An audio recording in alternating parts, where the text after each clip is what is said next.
Chapter 23. As the heat spread through his body, the sliver of chi became active as well. It flowed through his wounds and gave him a slightly itchy feeling.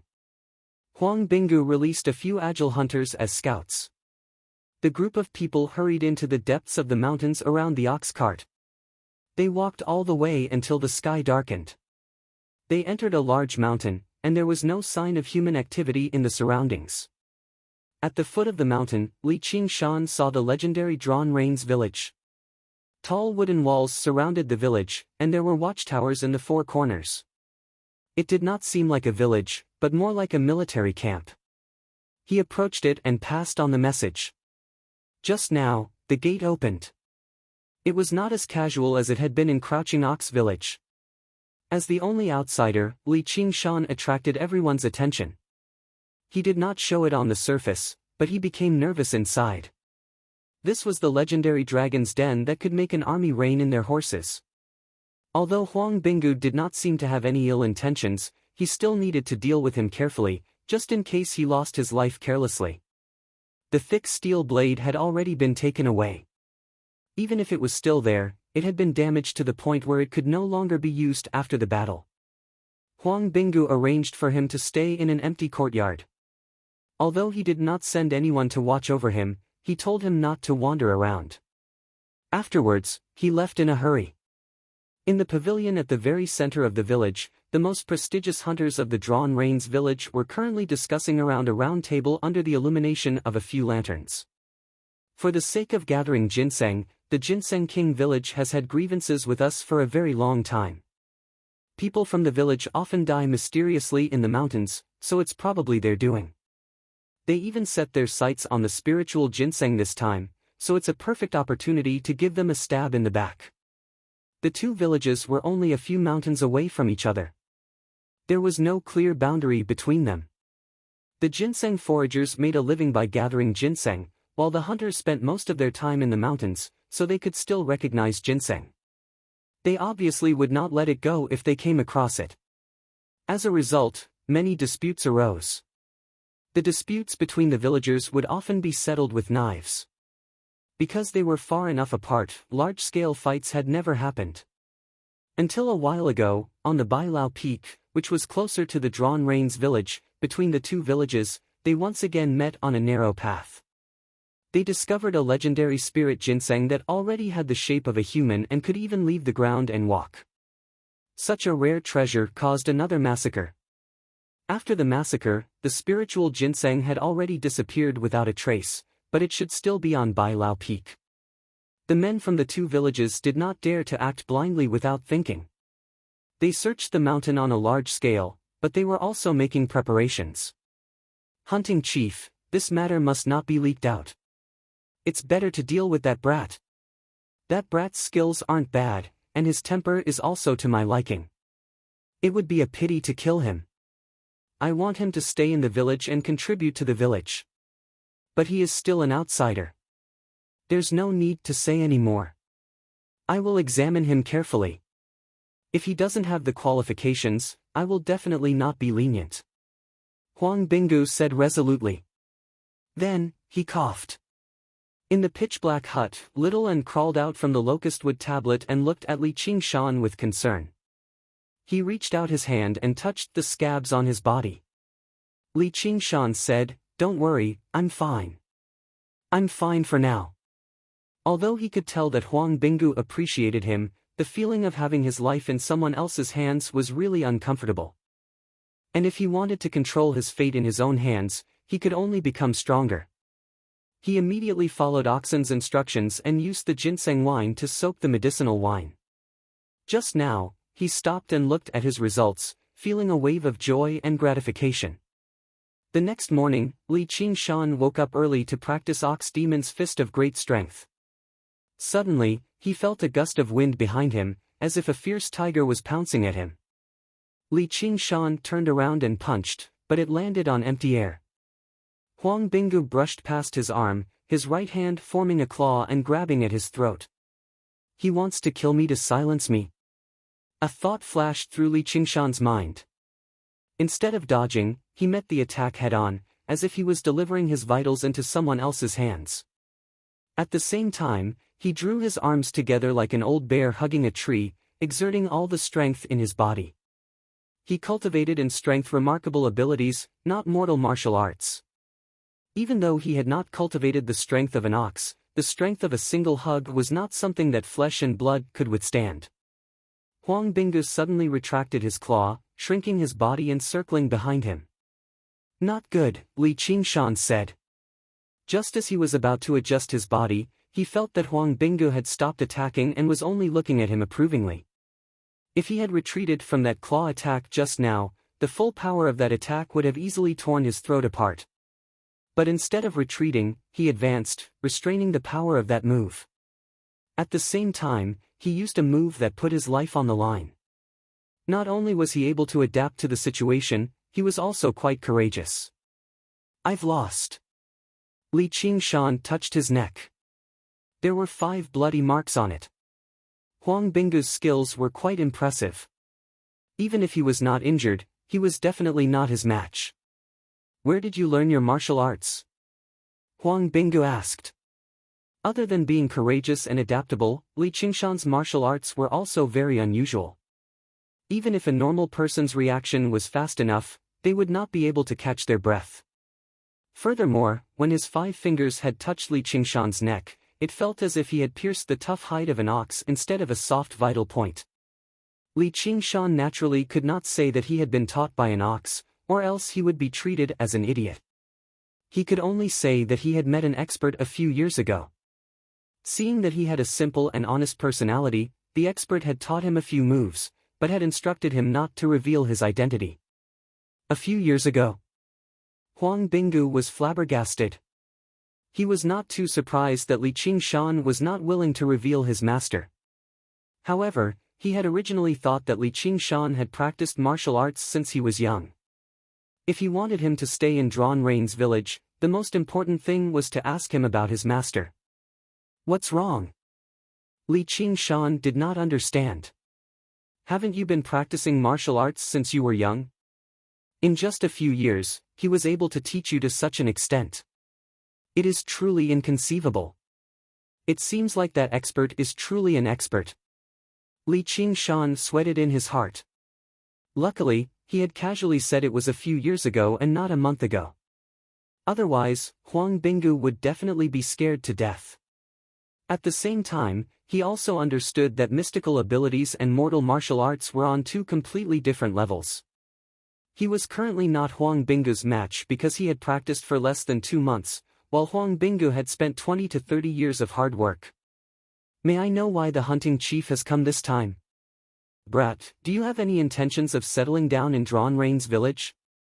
Although it was a question, it had a tone that could not be refused. "All right." Li Qingshan readily agreed, but it was Huang Binggu who was stunned. "You don't have any nostalgia for your hometown?" "If I don't agree, would the hunting chief let me leave safely?" Li Qingshan said calmly. "Furthermore, I once heard a saying." "What saying?" "Wherever I go is my hometown. Whether it's Crouching Ox Village or Drawn Rain's village, they're no different from me. Perhaps I can learn some archery here. Do you understand, hunting chief? My ambitions do not lie in these mountains and forests. With your mediocre martial arts, making a living in the Jianghu is just a path to death. Otherwise, you'll just be a small fry that serves as a stepping stone for the disciples of large sects and clans. How can it compare to the freedom in the mountains and forests?" Is hunting chief's skill not enough?" Li Qingshan was rather surprised. Huang Binggu's reputation in the surrounding villages could be described as illustrious. "I'm not afraid of you laughing at me. My archery is passable, and I've made a name for myself in the past. However, there are countless masters in the Jianghu. You've been practicing martial arts for several decades, but a child in his teens killed you like a dog. I suffered greatly. It's already fortunate that I managed to return alive." Chapter 24.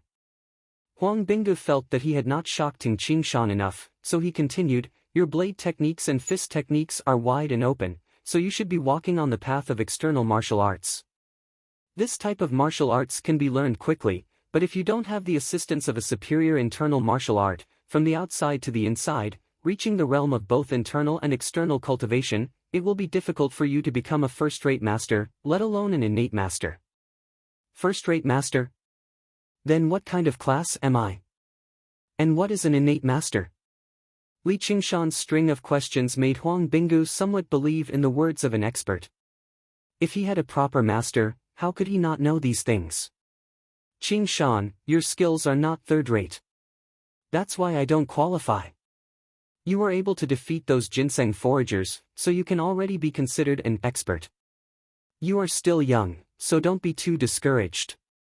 As long as you train hard and become a third-rate master, you will be able to do as you please. With your talent, Qingshan, this will definitely not be a problem.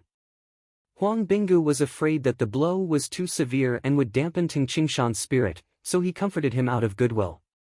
However, who would have thought that the goal that Oxen had given to Li Qingshan was to do as he pleased, and the so-called internal martial art was even more of a joke.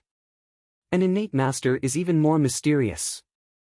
First, you must open up all the meridians in your body, break through the threshold of life and death, and transform your inner energy into true qi. Then, you can circulate it freely in your body without any obstructions.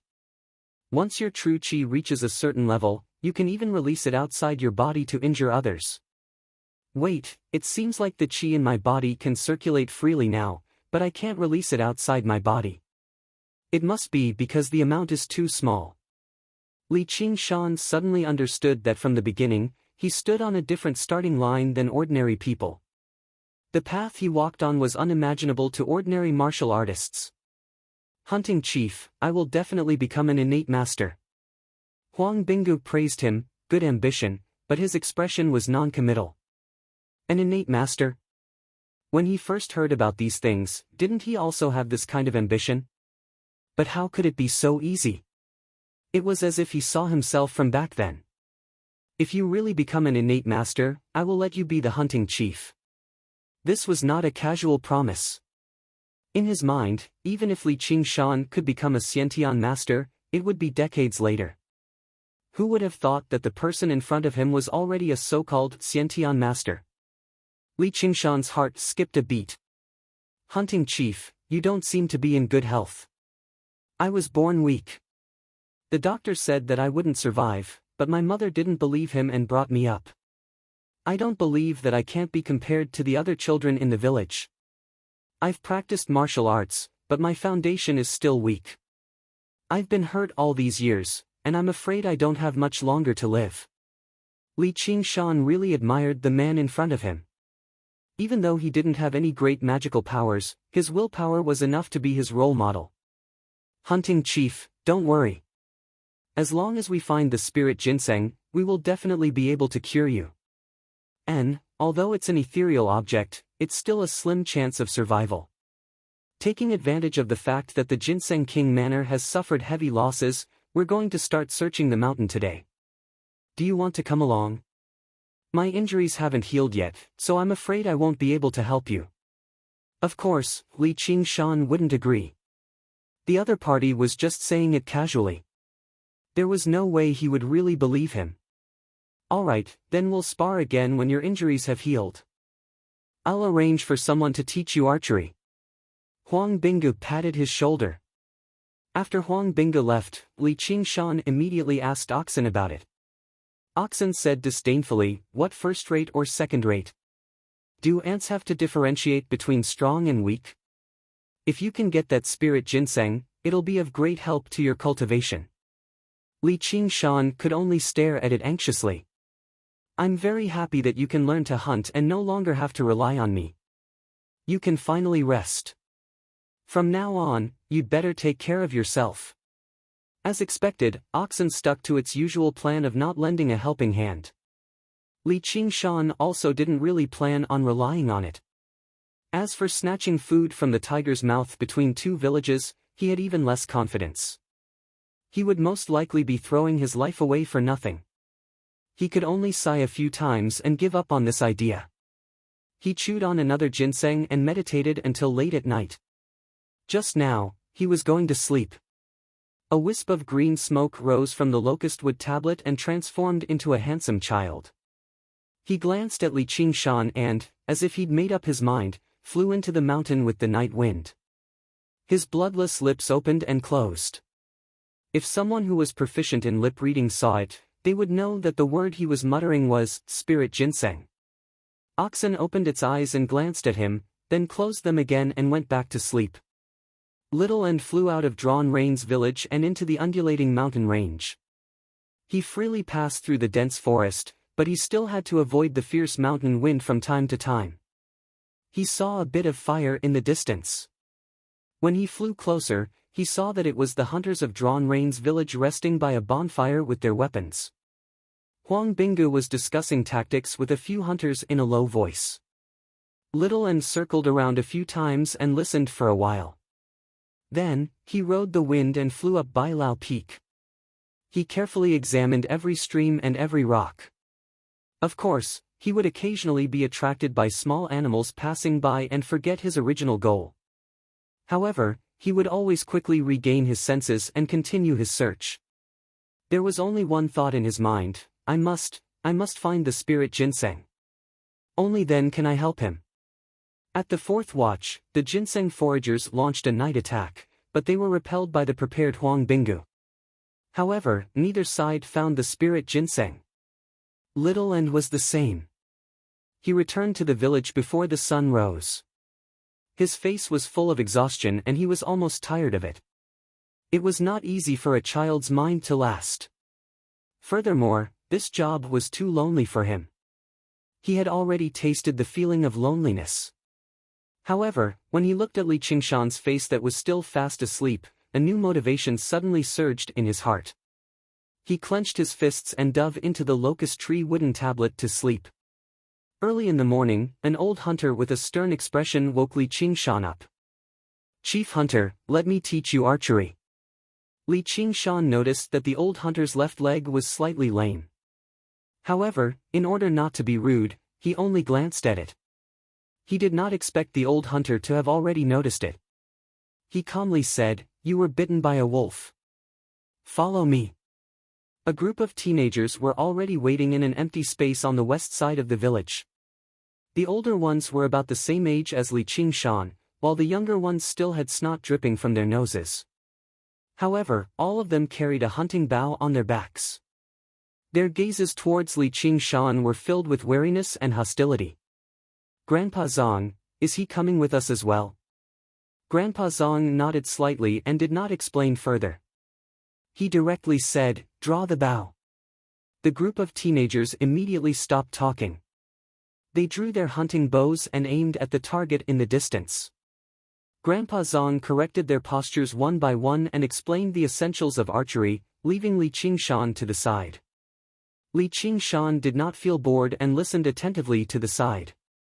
After an hour, Grandpa Zong ordered the others to rest and finally said to Li Qingshan, "Train your strength first." He pointed to the stone dumbbells at the side. Li Qingshan went to grab the stone dumbbells. Compared to teachers like Oxen who did not care about your life, this level of cold treatment was still acceptable. Grandpa Zong revealed a slightly surprised expression. He did not like Li Qingshan, but he could not disobey Huang Binggu's orders. Therefore, he had purposely given him the cold treatment to train his temperament. He did not expect him to not be angry at all, which was completely different from what he had expected. He thought to himself, no wonder the chief hunter thinks so highly of him. "Brat, where did you come from?" The teenagers could not help but approach him. Their faces were filled with provocation. "Crouching Ox Village." "Humph, you're just a farmer, yet you have the strength of an ox. I heard you even brought an ox with you."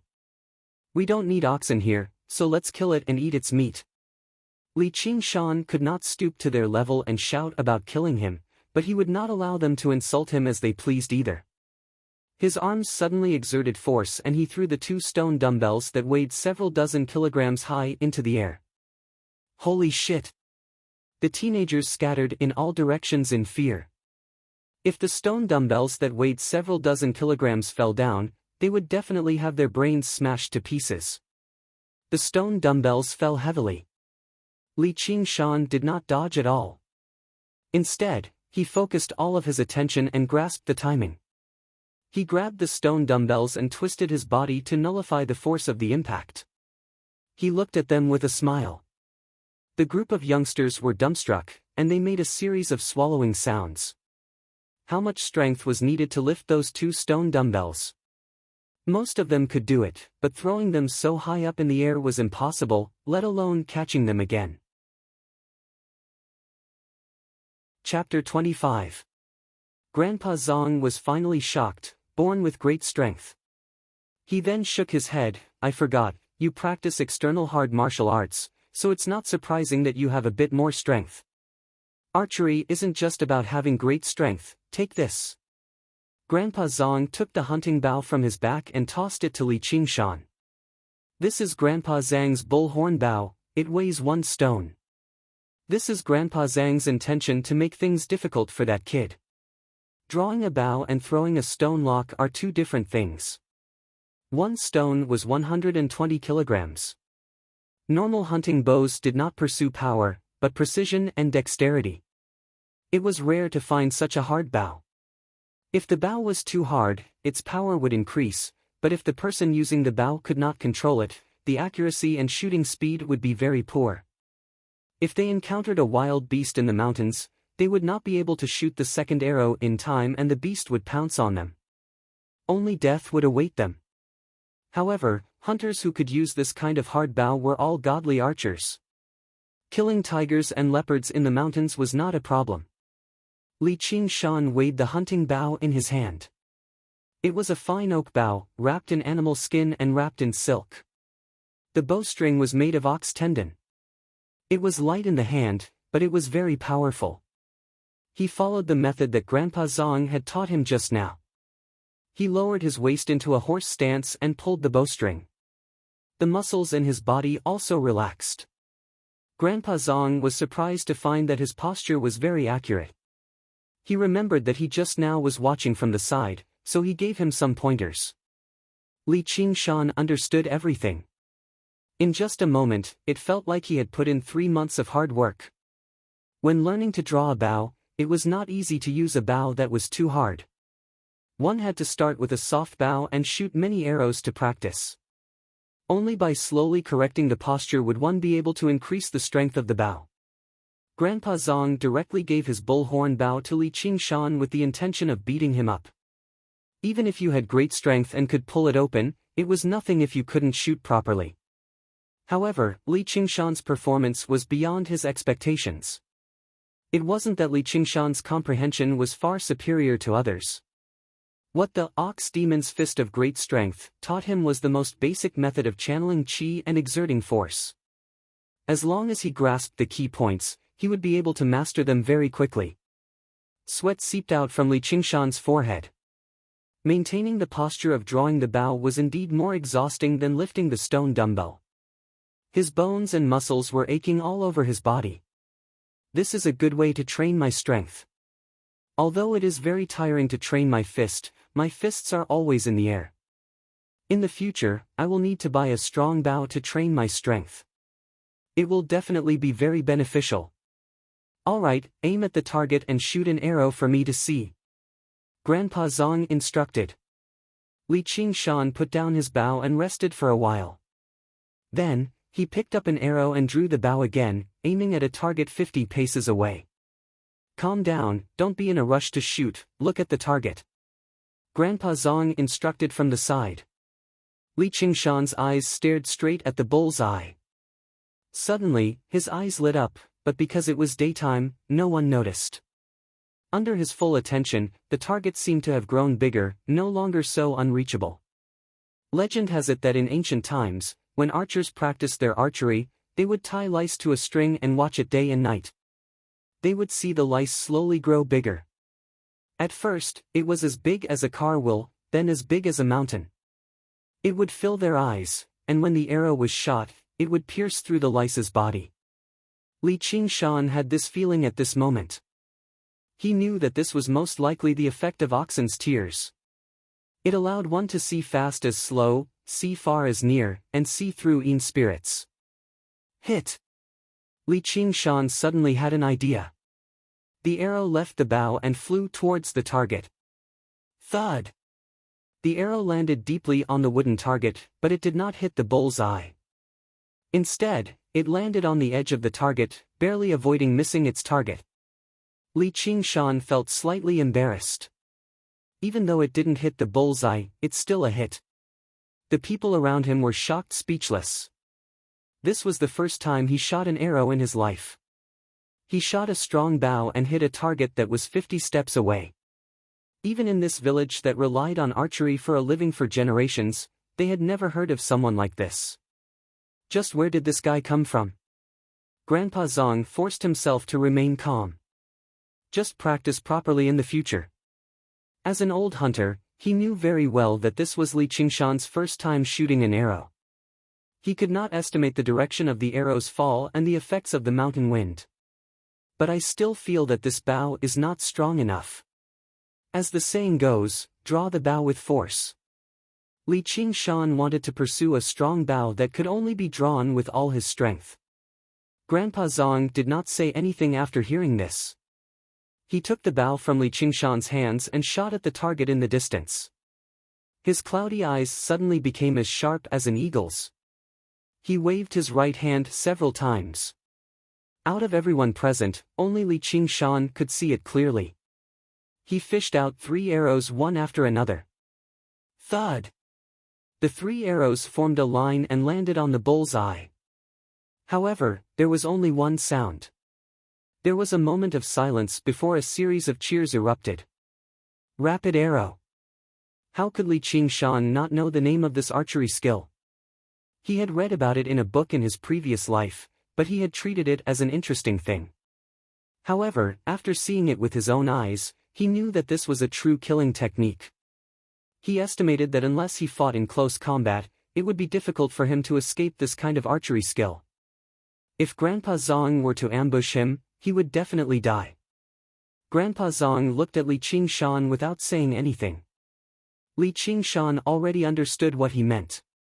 If he could not use this kind of archery skill, how could he talk about draw the bow with force? It was not that Grandpa Zong could not draw a heavier bow, he had just chosen the most suitable one. He walked up and bowed respectfully, saying with sincerity, "Grandpa Zong, please teach me archery. In the future, you will also be a part of my drawn reins village. There is no need for you to say anything. I will naturally teach you with all my heart. As for how much you can learn, that will depend on your own abilities. However, I believe that in the future, your archery skills will definitely be above mine." Grandpa Zong was happy and his expression became pleasant.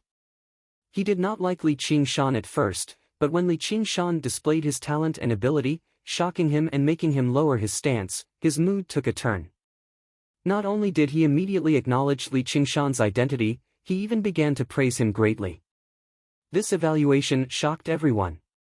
Grandpa Zhang's archery skills were the best in the village, this was publicly acknowledged. Even the archery skills of the headhunter, Huang Binggu, were personally taught by him.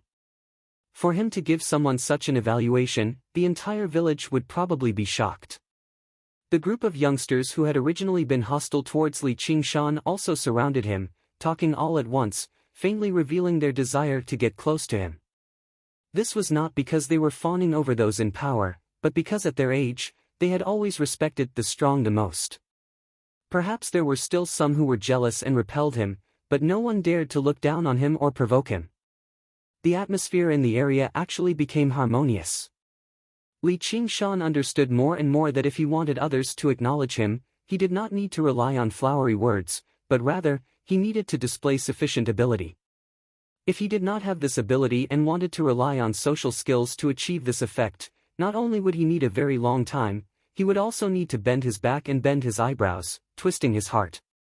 Practicing until evening, Li Qingshan was already able to hit the bull's eye with every arrow. However, shooting an arrow like this required preparation. He was far from being able to shoot arrows as he pleased like Grandpa Zong, much less shoot arrows in rapid succession. However, in the eyes of others, this was already terrible enough. For the next few days, Li Qingshan immersed himself in archery, improving day by day. Although he did not stop practicing Ox Demon's Fist of Great Strength, the speed of his improvement was extremely slow. Finally, after enduring for a few days, Li Qingshan returned home and carefully opened the jar of wine. The thick smell of medicine and wine filled his nose. He immediately picked up the jar and took a big gulp. Chapter 26. A thick wave of heat began to boil in his stomach. He immediately got up and began to practice in the courtyard. Only when the heat in his stomach completely disappeared did he let out a long breath and stop. Usually, he would feel tired after practicing for so long, but he was still full of energy today. As expected, the medicinal wine made from ginseng was much more effective than eating meat. Furthermore, the jinqi in his body seemed to have grown a little. Although it was very small, it was a real improvement. If the medicinal wine made from ordinary ginseng is like this, I wonder what the effects of the spiritual ginseng will be like. He had thought of this before, but when he thought of the difficulty and the consequences of obtaining the spiritual ginseng, he could only give up. In just a few days, a few hunters had been carried down the mountain. Some were dead, while others were injured. It was clear that the ginseng foragers were not easy to deal with. Although Li Qingshan had agreed to join Drawn Rain's village, it was only a temporary measure. He did not really want to participate in the conflict between the two villages. In the blink of an eye, it was the 15th day of the 8th month, mid-autumn. In the forest, Huang Binggu looked at the tired faces around him. These days, he had led the hunters through the mountains and had to be on guard at all times. Even though he had the upper hand and almost defeated the ginseng foragers, it was difficult to ensure his own safety. However, it would be difficult to ensure that one's body would be unharmed, and it would not be easy either. The spirit ginseng only existed in legends, and no one had seen it with their own eyes. There was no point in making a meaningless sacrifice. Huang Binggu let out a long sigh and gave the order to return to the village. Little Black said anxiously, "Hunting chief, you can't give up your body." Huang Binggu said, "The village is more important." Not only did they have to reunite with their families during mid-autumn, it was almost winter. The village also had to prepare for the winter. In a corner of Drawn Rain's village, in Grandpa Zhang's courtyard, Huang Binggu asked with a smile, "Grandpa Zhang, how is that kid?" "He is a natural godly archer. In the future, his archery skills will definitely be above yours and mine, but what? His heart is not in Drawn Rain's village. Even if we let him join, it will be useless. We are the hunting dogs that guard the mountain, but he is a wolf and a lone wolf at that. He will definitely travel far away." "A lone wolf?" "That's because he hasn't seen the saying, a lone wolf is easily destroyed, but a pack of wolves is no match for it. I'll go see him. I don't believe that he won't be tempted by the position of Drawn Rain's village's headhunter." "You really want him to be a headhunter?" "That still depends on his methods." Huang Binggu smiled. "Qingshan, have you enjoyed your stay during this period of time?" Huang Binggu straightforwardly greeted Qingshan the moment he stepped into the courtyard. "Thank you for your concern, headhunter. I'm living very well." Ever since the news of Li Qingshan killing the 7 ginseng foragers spread throughout the village, everyone became friendly to him. However, this also meant that he had formed a mortal enemy with the Ginseng King village. Those ginseng foragers were not kind people, so he could only rely on the Drawn Rain's village to survive. But could he really only accept this arrangement? Li Qingshan said, "Hunting chief, I would like to spar with you again." Huang Binggu's surprised gaze met Li Qingshan's eyes, which were filled with confidence. Huang Binggu said, "All right, then let me see the results of your recent days." "Ha!" Li Qingshan did not wait for Huang Binggu to get into a fighting stance and suddenly dashed forward. Without any fancy moves, he fiercely punched Huang Binggu's chest, and the faint sound of the air being torn could be heard. "Good lad." Huang Binggu used his arm to block, and with a pa sound, he staggered back 3 steps before stopping. Shaking his aching arm, he had a look of astonishment on his face. What great strength! Although he had not clashed with Li Qingshan head-on the last time they fought, he reckoned that his strength at that time should not have been this great. Li Qingshan said, "Now watch this move." He immediately dashed over and continued to attack. His fists continuously struck his opponent's chest, and his attacks were like a violent storm. He displayed the power of his fists to the extreme, and his aura was extremely fierce. Huang Binggu had been careless for a moment and lost the initiative, falling into a disadvantageous position. However, it also aroused the heroic spirit in his chest. "I don't believe that you can really beat me in strength." He circulated his inner force, which flowed along his meridians to his arms. With the surge of inner force, his arms seemed to thicken as he met Li Qingshan's fists head-on. As a martial artist, all their martial arts were based on this inner force. By doing this, he was already using his true strength. Peng peng peng peng. The two's arms crossed, clashing head-on. Every time they clashed, there would be a loud sound of flesh and bone colliding, as if wild beasts were tearing at each other. It was extremely rough and barbaric. Huang Binggu was, after all, very experienced. Seeing the right opportunity, he smashed his fist towards Li Qingshan's chest. Li Qingshan actually did not block or dodge, and instead punched towards Huang Binggu's face. Huang Binggu thought to himself, "I've bitterly cultivated my inner force for many years. The strength of my fist can even kill a calf. Even if you practice an external hard body technique, you will still be injured." As for Li Qingshan's fist, he was even more disdainful of it. His fist had struck Li Qingshan first, and Li Qingshan's figure would definitely freeze for a moment. With a pang, his fist struck Li Qingshan's chest. As expected, Li Qingshan's figure paused for a moment, but he immediately recovered and was not affected. Huang Binggu was greatly shocked, and hastily used a lazy donkey roll.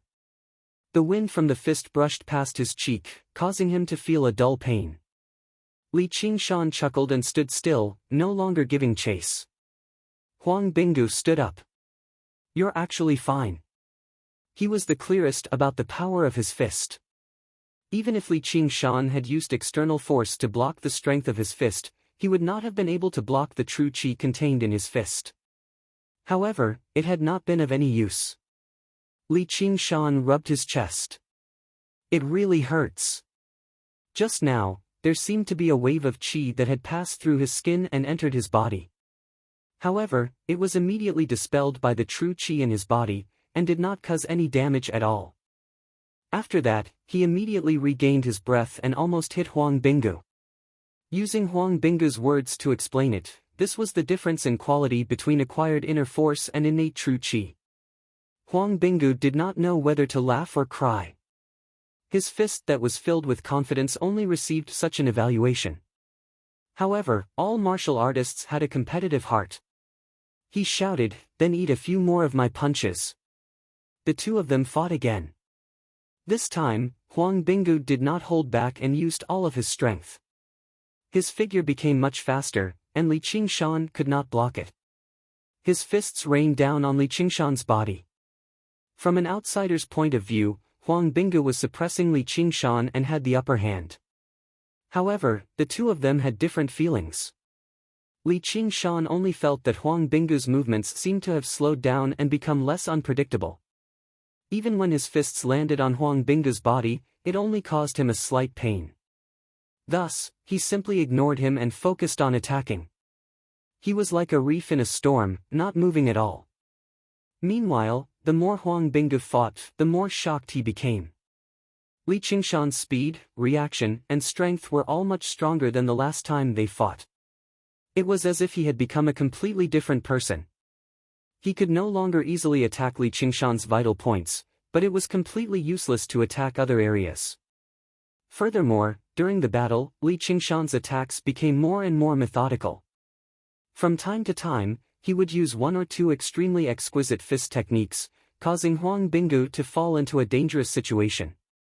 Huang Binggu had to use his many years of experience to resolve the situation. The ferocity of Li Qingshan's fists told him that he would be finished as long as he was hit by one of his fists. The distance between the two of them was rapidly shrinking. As a result, such a strange scene appeared. One of them was punched repeatedly, but his aura was getting stronger and stronger. Meanwhile, the other was not injured at all, but his aura was getting weaker and weaker. Huang Binggu's forehead began to sweat, and he felt tired. However, Li Qingshan's expression did not change, and his heart did not beat.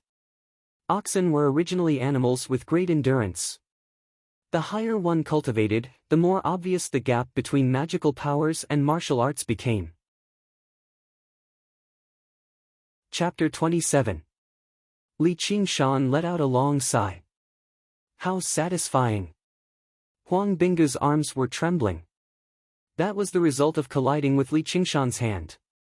He sized up Li Qingshan from afar with a strange expression. Just how did you train? This kind of improvement speed was simply monstrous. He had originally thought highly of Li Qingshan's will and martial arts, thinking that he had discovered a piece of unpolished jade in a pile of rubble. He wanted to polish it to see if he had the qualifications to take over the position of hunting head, but in the end, he realized that he had still underestimated Li Qingshan. Li Qingshan thought for a moment. Recently, I've been drinking medicinal wine brewed with ginseng. It's a prescription left behind by my master. Huang Binggu hesitated for a moment. Can I take a look? Originally, the rules of the pugilistic world forbade one from casually inquiring about such things, but he really wanted to know what was going on. Li Qingshan said without hesitation, no problem. Huang Binggu asked about the prescription, and Li Qingshan told him the truth. Huang Binggu nodded. This prescription is indeed exquisite, but isn't the medicinal strength a little too strong? Too much ginseng has been used, so you can't drink too much. Just a small cup every day is enough.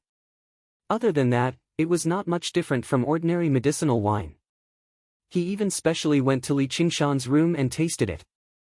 The conclusion he came to was the same. He did not believe that just drinking medicinal wine brewed with ginseng would allow one's martial arts to improve so quickly. Then wouldn't everyone in the Ginseng King village be peerless experts? But it would be too inappropriate to continue asking, so he could only suppress his doubts. He did not think about the martial arts that Li Qingshan practiced. After all, there were no extraordinary external martial arts techniques. Of course, Li Qingshan could not tell him that he drank this medicinal wine by the bowl. He drank at least a few big bowls every day, and he had already drunk most of it during this period of time. That's right, what grade is my martial arts now? Barely qualified as a third-rate. Huang Binggu still remembered his evaluation of Li Qingshan a few days ago. It would not be a problem for him to become a third-grade expert. In the blink of an eye, it had become true. It was like a dream. Only third-rate? Li Qingshan asked greedily. Huang Binggu's eyes widened. Anyone who could train their martial arts to the third-rate could already be considered an expert, yet this fellow was still not satisfied. Didn't that mean that his martial arts were also only third-rate? He was also someone who had been the headhunter of the Drawn Reins village for many years. He was not willing to be outdone by this brat. However, my expertise is not in martial arts, but in archery. In terms of martial arts, the people of the Ginseng King village are also slightly stronger than us. However, only we dare to call ourselves the Drawn Reins village. With our powerful bows and crossbows, even a first-rate expert would not dare to take them lightly. Moreover, the other reason was him. His illness was close to incurable, but even though he was called Sickly Tiger, the word illness was the most taboo for him.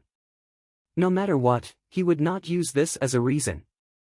Yes, I've been practicing rapid arrow recently and can already shoot 3 arrows in a row. Unfortunately, my accuracy is still a bit lacking. Please give me some pointers, hunting chief. Li Qingshan had seen Huang Binggu's archery with his own eyes, so he naturally did not dare to underestimate him. Being able to shoot 3 arrows in a row. You've only been practicing archery for a month. Huang Binggu felt that he had suffered too many blows today. He waved his hand. Tomorrow, go ask Grandpa Zong for pointers. I also want to go home for a reunion dinner.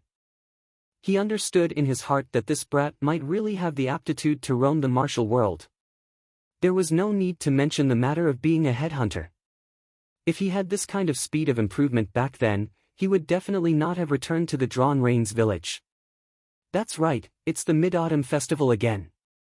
Li Qingshan looked up at the sky. The full moon had just risen, but he had no relatives to reunite with. However, he still had a demon and a ghost by his side, so he could have a reunion dinner. Thus, he went to make preparations. He prepared grass for oxen, wine and meat for himself, and incense, candles, and paper money for little Anne. Everything was in order, but there was no sign of little Anne's brother Nyo. Where did little Anne go? I don't know. Li Qingshan mumbled. That brat has been playing wild lately. He doesn't bother me anymore. How strange. Let's just wait for him. The full moon gradually rose, and there was only silence on Bailao Peak. The bright moon shone down its clear radiance from the horizon. A few people wearing bamboo hats were lying in the lush grass, looking up at the highest cliff of Bailao Peak, as if they were waiting for something. We've spent so much effort, so many people have died, and we've become sworn enemies with the people of Drawn Rains village, but we haven't even seen a hair of the spiritual ginseng. Right now, even the people of Drawn Rains village have retreated down the mountain to reunite with their families, but we still have to stand guard. What is the Manor Lord thinking about? What do you know? The spiritual ginseng is a spiritual object. After being alarmed, it will naturally hide and not appear. However, tonight is the night of the full moon, so the spiritual ginseng will definitely appear and absorb the moonlight. The Manor Lord has already predicted this. As long as we obtain the spiritual ginseng, the Manor Lord's power will increase greatly. Why would we be afraid of Drawn Rains village? When the time comes, we'll flatten Drawn Rains village, rob them of all their food and wealth, and play with all their women. Only then will we be able to take our revenge. Quiet, don't ruin the Manor Lord's plans, someone at the side chided in a low voice. The voices of the people immediately quieted down, leaving only the low chirping of the dying autumn insects. The full moon rose high in the sky. A small person about a foot tall suddenly burrowed out of the ground, hesitantly walking towards the high cliff where the moonlight was the brightest. Upon closer inspection, it was not a small person, but a ginseng. However, it vaguely had the shape of a person. Under the night sky, it looked like a small person. When it walked, it was light as if it was floating. The ginseng foragers lying in ambush in the underbrush immediately held their breaths, not daring to make a sound. They had never seen such a miraculous spiritual herb in their entire lives. The spiritual ginseng looked left and right, as if confirming that there was no one around, then floated to the highest point of the cliff and settled down. Strands of moonlight twined around its body. Attack! With a command, the ginseng foragers attacked together. A net descended from the sky, pouncing towards the spiritual ginseng. The spiritual ginseng was immersed in the moonlight, and before it could react, it was caught in the net and lifted off the ground. The net was made of cow tendons, and no matter how it struggled, it could not break free. The 4 ginseng foragers beamed with joy, and moved closer to take a closer look. There are many cliffs on this Bailao Peak, and there are people lying in ambush everywhere. This spiritual ginseng just had to fall into our hands. The heavens are really helping us. When we get back, we'll definitely be able to get some soup to drink. Who knows, we might even be able to become an expert. Who knows, if we eat the whole ginseng, we might even become immortals. The few of them laughed heartily, and the smile of one of the ginseng foragers suddenly froze. A snow-white blade had pierced through his throat, and he struggled to turn his head. The tip of the blade had already retracted, and he immediately fell to the ground. When he fell, he could only vaguely see a black shadow. The other ginseng foragers reacted, and with angry roars, they pulled out their swords and slashed at the black shadow. The blade of the sword swept past their necks like a spiritual snake, and a few drops of blood splattered. In an instant, 4 ginseng foragers had died a violent death, and they did not even have the chance to retaliate. It was evident that the person who had come was highly skilled. I didn't expect the rumors to be true. Humph, you bunch of country bumpkins are not worthy of enjoying such a spiritual item. A young man dressed in luxurious clothing elegantly sheathed his long sword. At the same time, he stretched out his hand to grab the spiritual ginseng that had fallen to the ground. He could not help but feel excited. As long as he could get his hands on the spiritual ginseng, his skills would definitely increase greatly. Chapter 28.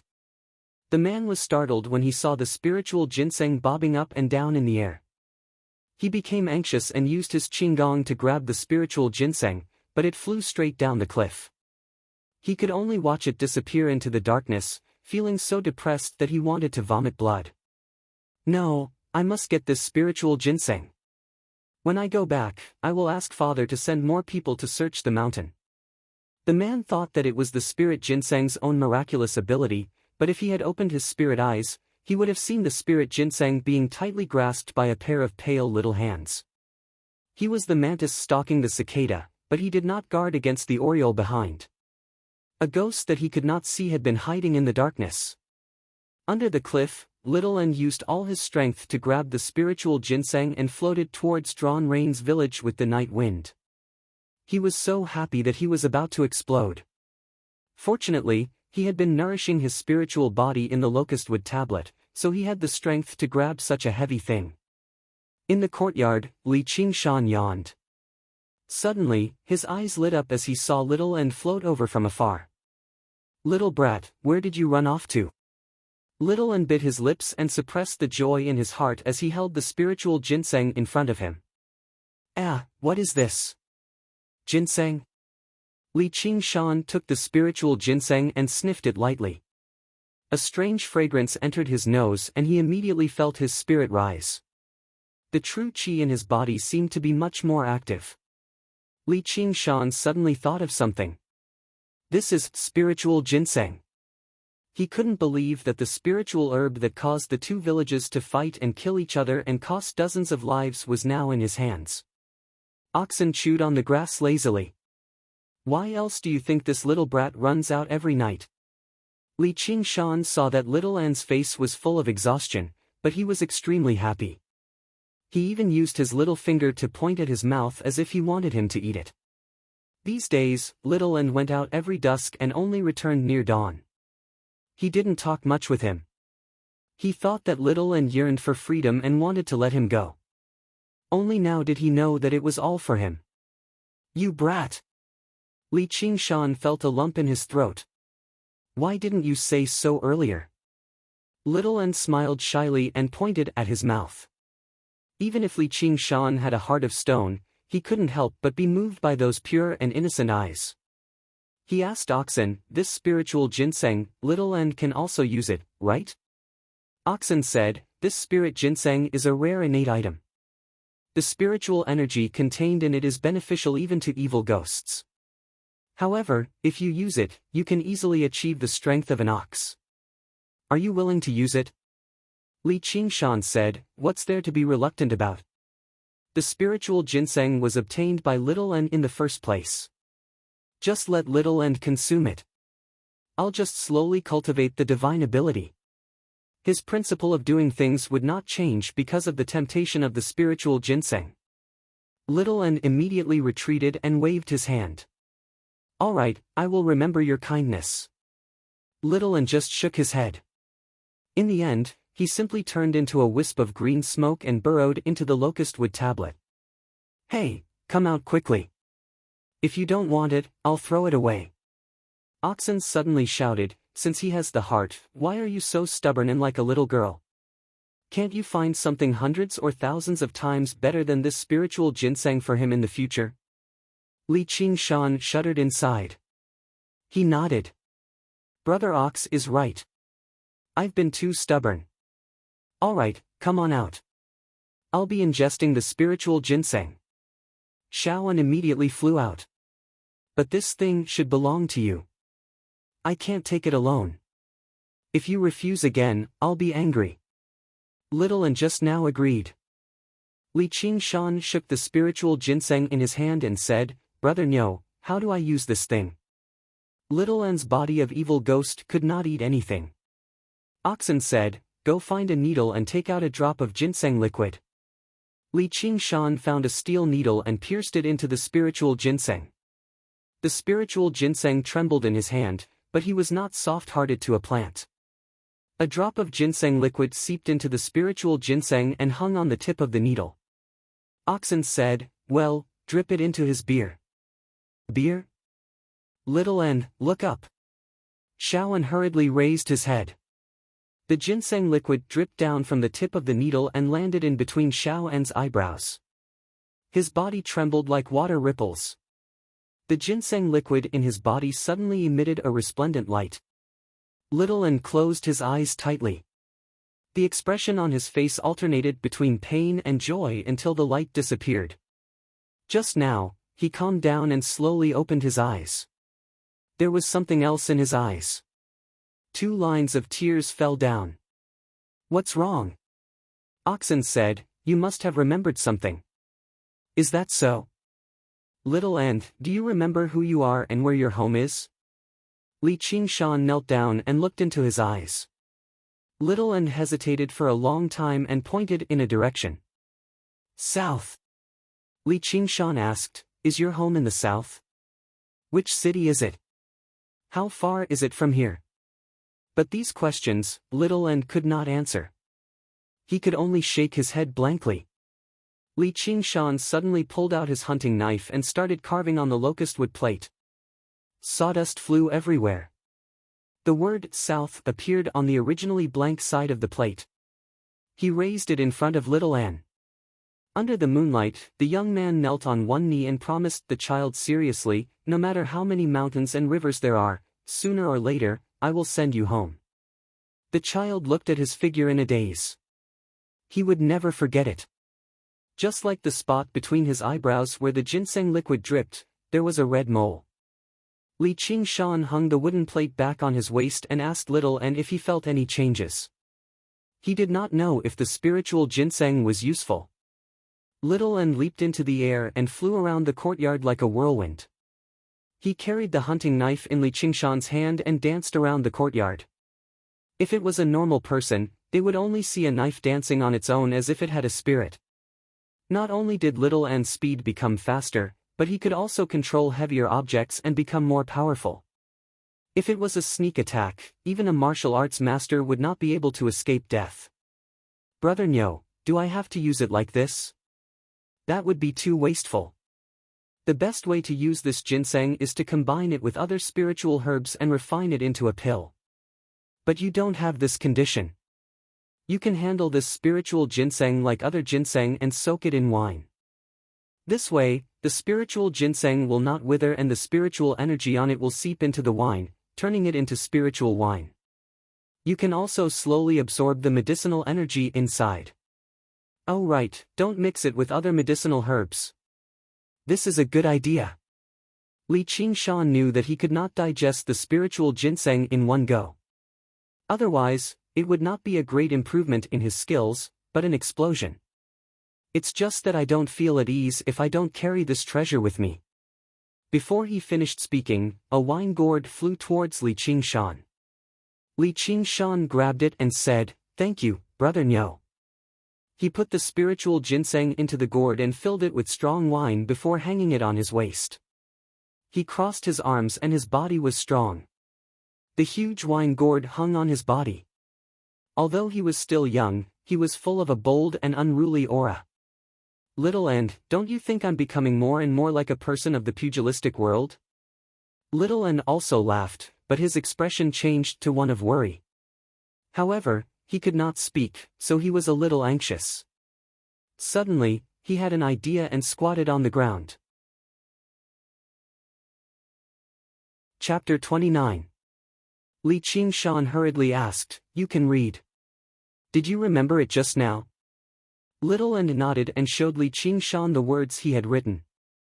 Only now did Li Qingshan realize that someone else had interfered and attempted to steal the spirit ginseng. Their martial arts were very powerful. Since they had seen this item, they would definitely not give up and would definitely think of a way to find it. Looks like I still need to be more careful and not leak any information. However, when my magical powers advance further and I cultivate the strength of an ox, I won't be afraid of anyone. The longer the spirit ginseng was brewed, the better it would be. If it was too thick, Li Qingshan would not be able to digest it. Thus, after waiting for 3 to 5 days, Li Qingshan drank his first mouthful of spirit wine. A strange fragrance spread in his mouth. The taste was not strong, but rather faint. Extremely pure spiritual energy spread throughout his body. He did not dare to be negligent. He circulated his magical powers and digested this spiritual energy. To his surprise, he discovered that the effects of this mouthful of spirit wine were much better than drinking a jar of wine brewed from ordinary ginseng. The true qi in his body had doubled. Although ordinary ginseng could replenish vitality, it was still an acquired item and could not be of much help to true qi. On the other hand, Ox Demon's fist of great strength focused more on body cultivation than qi cultivation, so the growth of his true qi was not fast. This spirit ginseng was a true Khanate item. It was the best at replenishing spiritual energy, which was why it had such an effect. If this continued, it would not be long before he could achieve the effect of releasing his true qi. At that time, he could also call himself a Khanate expert. Brother Ox, I once promised to drink all the finest wine in the world. Now, I've more or less fulfilled my promise. After drinking this spirit wine, drinking ordinary wine would be tasteless. Oxen only sneered in response. At this time, there was a commotion outside and the sound of many dogs barking. Huang Binggu brought the hunters of the village to Li Qingshan's door and invited him to participate in the autumn hunt. Autumn was the best season for hunting. Not only did people have to prepare food for the winter, but the animals also had to do the same. All of them had to be plump and strong. It was an important gathering for Drawn Rain's village. Many big families would organize large-scale hunting activities at this time of the year, not to catch prey, but to train their descendants and cater to the killing intent of autumn. Huang Binggu said, "You've only learned archery and have yet to learn the true way of hunting. This time, when we enter the mountains, you'll follow me." Ever since the last time he fought with Li Qingshan, he no longer treated Li Qingshan as an ordinary youngster. Li Qingshan thought about it and still refused. "Thank you for your kind offer, but I want to hunt alone." Before Huang Binggu could say anything, the other hunters started discussing. What? Alone? Not only has he never hunted before, he doesn't even have a decent hunting dog. Are you really not afraid of the beasts in the mountains? Although they admired Li Qingshan's skill in killing the 7 ginseng foragers, they could not underestimate him in his area of expertise. Huang Binggu advised, hunting doesn't depend on good archery and skill. He suddenly remembered Grandpa Zhang's evaluation, a lone wolf. Li Qingshan still shook his head. He only wanted to learn archery so that he could use it to kill enemies and defend himself. As for hunting, there was no need for it. If he wants to be alone, then he'll be alone. Let's see what he can catch in the end. I don't think he'll even be able to catch a rabbit. Li Qingshan smiled, but did not comment. Suddenly, someone said in a strange tone, "He's already been freeloading in the village for so long, yet he still refuses to follow the arrangements. Does he really want to continue freeloading?" These days, all of Li Qingshan's food in the village had been delivered by Huang Binggu's people, so he must have used the village's resources.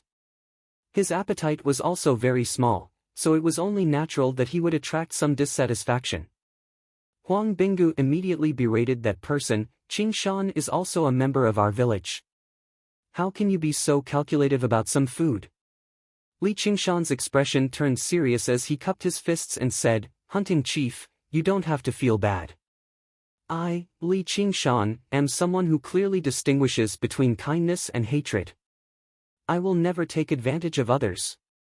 I will definitely pay back double for what I've consumed in the village these days." "Qingshan, there's no need for that."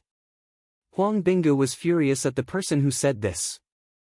"I wholeheartedly wanted to rope him into the village, yet you people are pushing him away for a few caddies of meat." Li Qingshan did not want to blend in with any place. There was no need, nor was he in the mood. "I heard that the village has a competition every year during the autumn hunt to see who can hunt the most prey. The winner gets a prize, so I'll participate this year as well." Huang Binggu could not dissuade him, so Li Qingshan made some preparations. Under everyone's mocking gazes, he took a normal hunting bow and entered the mountains. The hunters went to the North Mountain, but Li Qingshan did not want to mix with them. To the west was the 10,000 Great Mountains. He understood the mysteries of this world, so he was even more unwilling to take risks. To the south was Bailao Peak, a troublesome place. Therefore, he could only head east. On Bailao Peak, a group of people wearing the same clothes and carrying long swords gathered together. The person in the lead was the young man who had almost obtained the spiritual ginseng after killing the ginseng forager. Search. Even if we have to turn Bailao Peak upside down, we must find the spiritual ginseng. Yes, young master. Everyone answered in unison. Using their exquisite qing gong, they flew to various parts of Bailao Peak. Li Qingshan went deep into the mountain forest. He did not know how to distinguish the tracks of birds and beasts, nor did he know how to hide his tracks. He did not know how to set up traps, nor did he have the cooperation of other hunters. He did not even have a hunting dog. If such a person said he wanted to hunt, any hunter would laugh. However, he was not in a hurry. He sat on a wooden stake in the mountain and meditated until dusk. Just now, he opened his eyes and said with a smile, "Little Anne." A gust of cold wind swept through the forest. After a while, it blew back. Li Qingshan stood up and walked through the forest.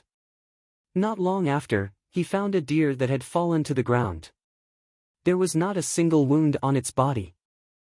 After Little Anne's strength increased, his own yin qi also became heavier. He discovered that the deer only needed to pounce on him before it immediately fell unconscious and died on the ground. Li Qingshan smiled and said, "I have Little Anne with me. Naturally, I don't need to learn any hunting skills. It's a waste of time. They actually look down on me.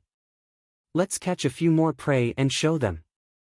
Ever since the Mid-Autumn Festival, Li Qingshan was no longer as indulgent towards Little Anne. Instead, he had more control over him. Now, he did not hold back when he used him. Naturally, he did not need to be so courteous towards people he was close to. Little Anne nodded excitedly and rushed into the forest like the wind. Although the beasts in the forest were vigilant, they could not be wary of this invisible little demon.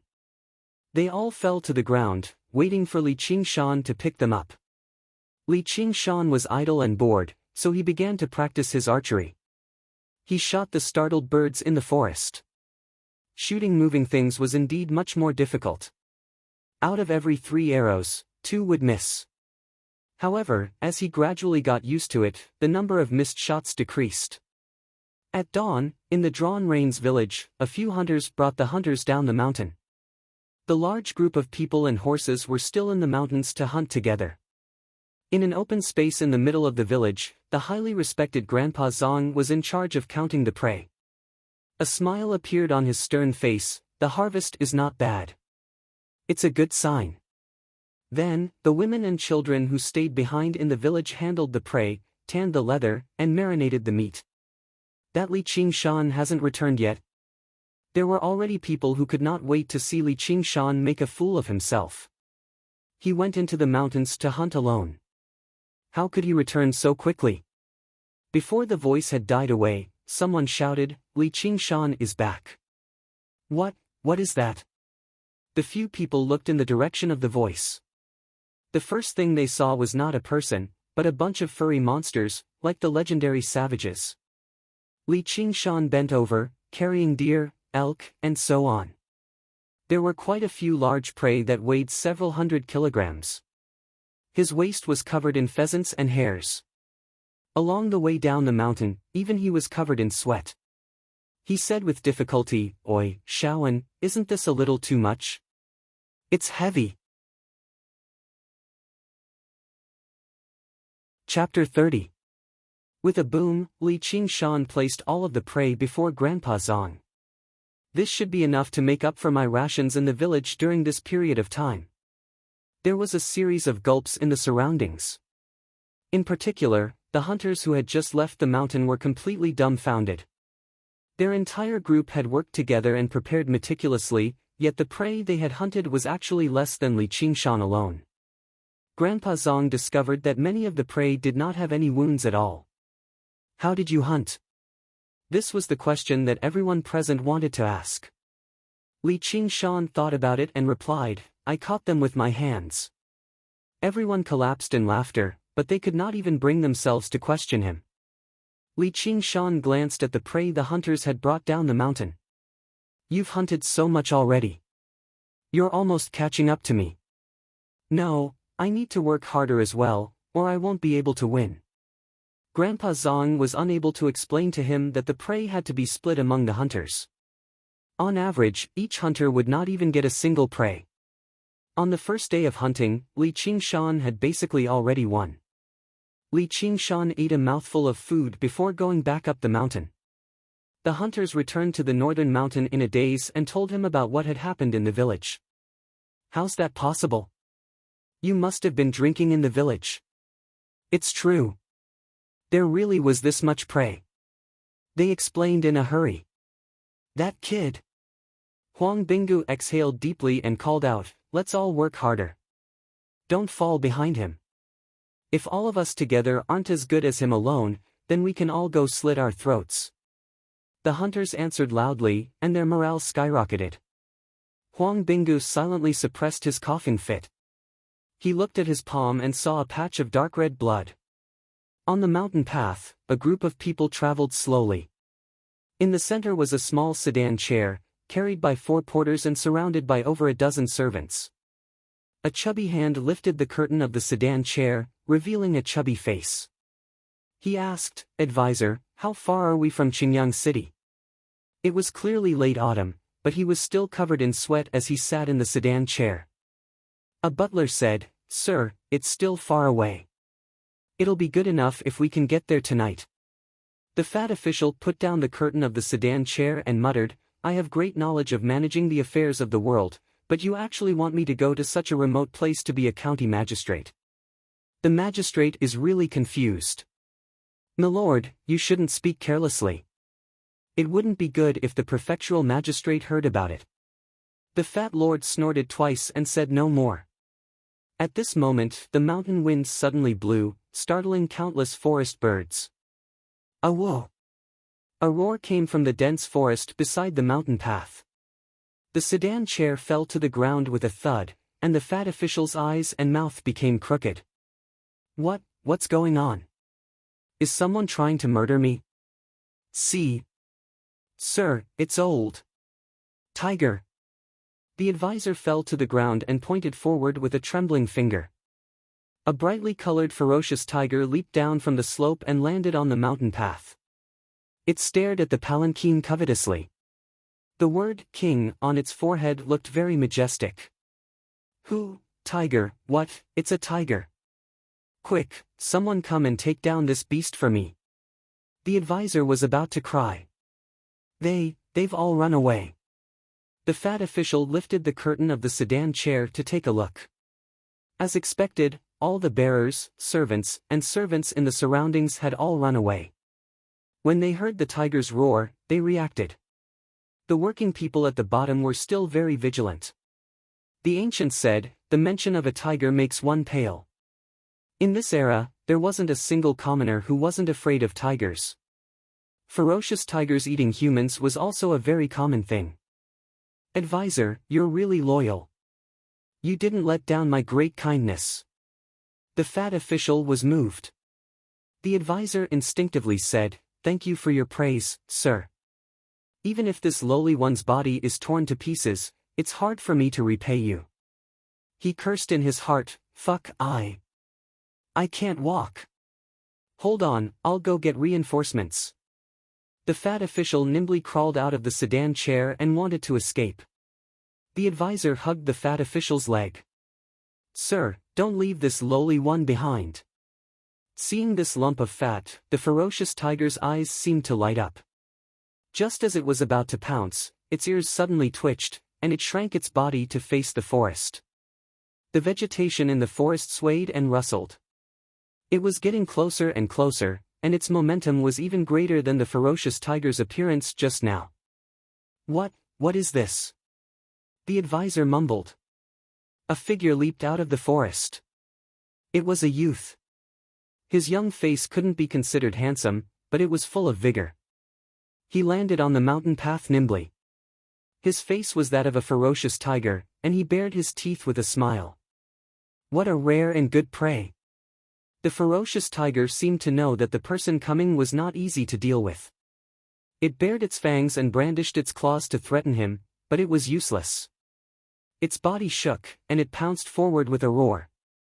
Li Qingshan's foot landed firmly on the ground, and his hands grabbed the tiger's two claws.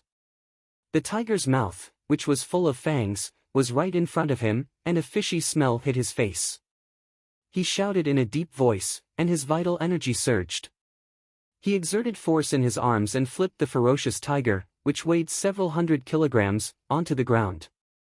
He pounced on the tiger's back. He had never dealt with a tiger before. He had only seen Wusong fight a tiger in water margin, so he copied him. He grabbed the tiger's back and punched it randomly. The ferocious tiger roared out in pain and bent its body violently. Li Qingshan was sent flying. He thought, reality really is different from what's written in books. The true qi in his body sank, and he landed firmly on the ground. He was about to deal with it carefully. However, the ferocious tiger glanced at him and let out a growl before turning around and fleeing. The fat official and the advisor were both stunned by what had happened just now. Only now did they return to their senses, and they were overjoyed. Young hero, warrior, I am the district magistrate of Qingyang. If you chase away this tiger, I will reward you handsomely. However, Li Qingshan did not even look at them. He yelled out, "Where do you think you're going?" He strode over and grabbed the tiger's tail that was like a steel whip.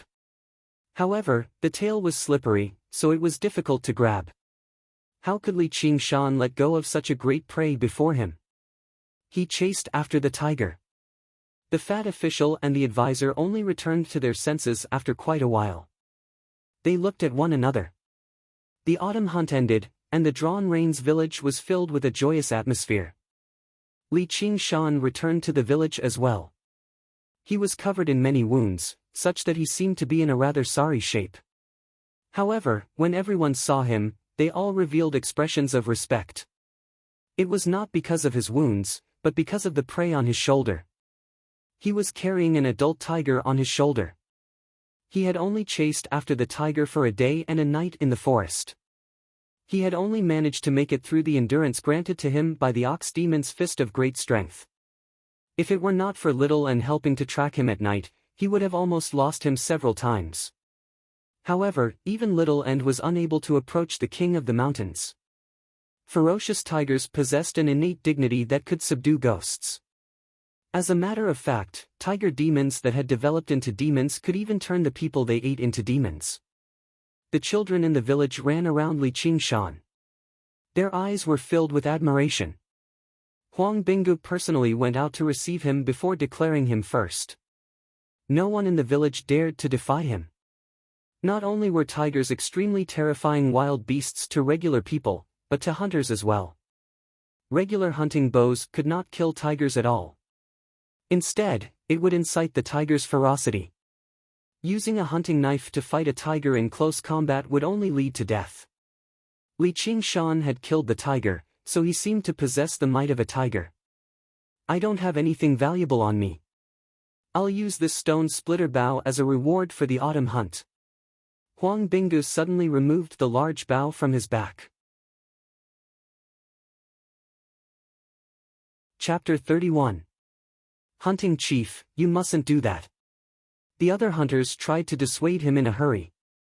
Li Qingshan was surprised as well. Huang Binggu actually wanted to give his personal bow to him. The meaning behind this was not just a bow. He turned him down. Hunting Chief, a gentleman doesn't take what others like. I can't accept this wager, so just treat it as a joke. Huang Binggu stroked the bow gently and said to himself, this stone splitter bow has been with me for many years, so it's quite convenient to use.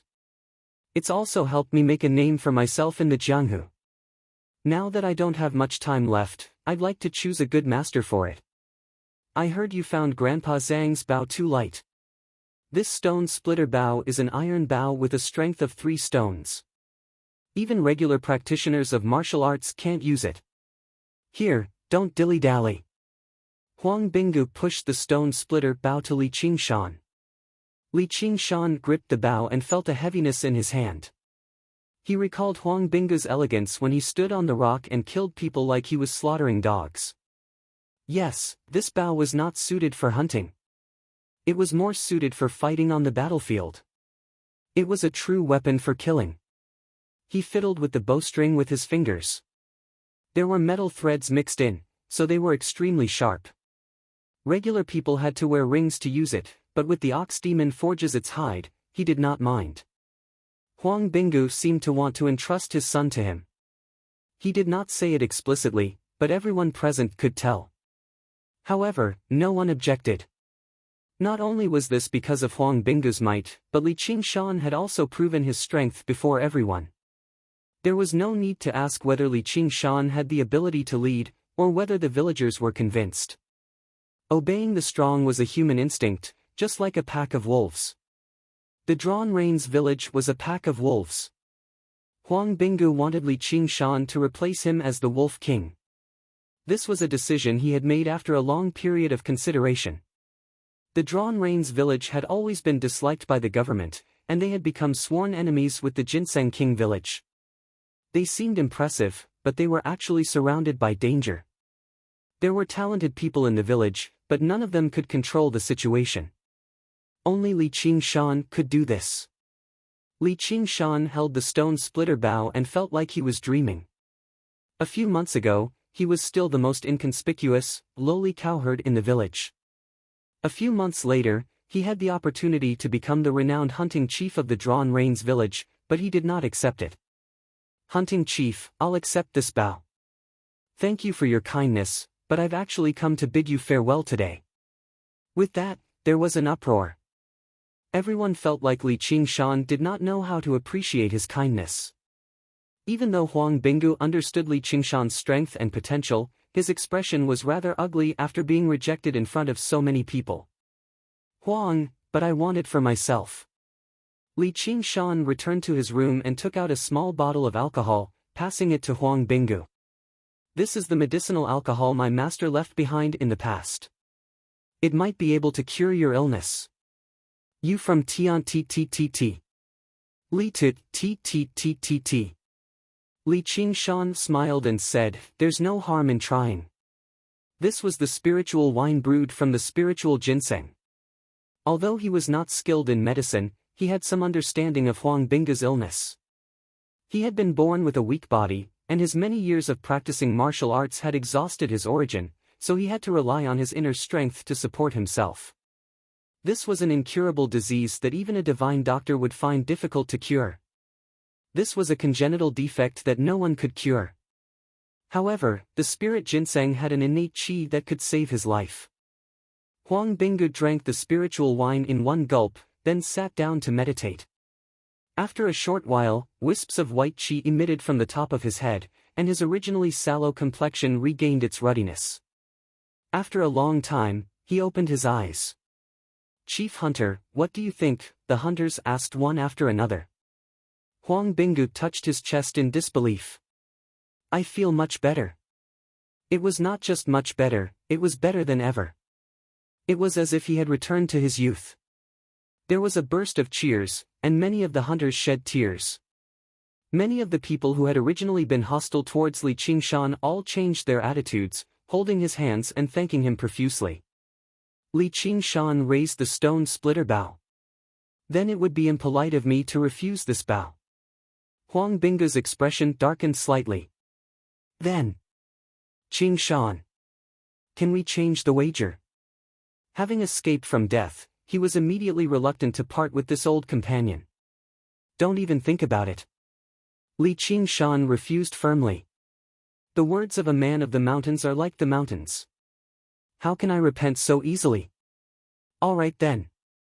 Huang Binggu's expression was bitter, which led to a burst of laughter from the people around him. Very rarely did they see their chief hunter act like this. Qingshan, are you going to come back? I'm just going to Crouching Ox Village to take a look. There are still some things I haven't tidied up yet, and I want to find a quiet place to practice my martial arts and see if I can make a breakthrough. Over the past few days of drinking spiritual alcohol, Li Qingshan felt that he had already touched upon the crux of the ox demon's fist of great strength. He planned on cultivating alone and achieving the strength of an ox. By then, he would no longer have to remain trapped in the mountains and forests. He could go out and see the outside world.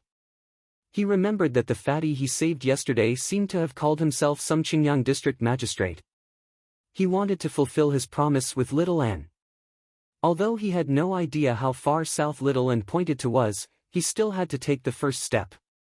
Another breakthrough? Huang Binggu had sensed long ago that the current Li Qingshan had changed again compared to a few days ago.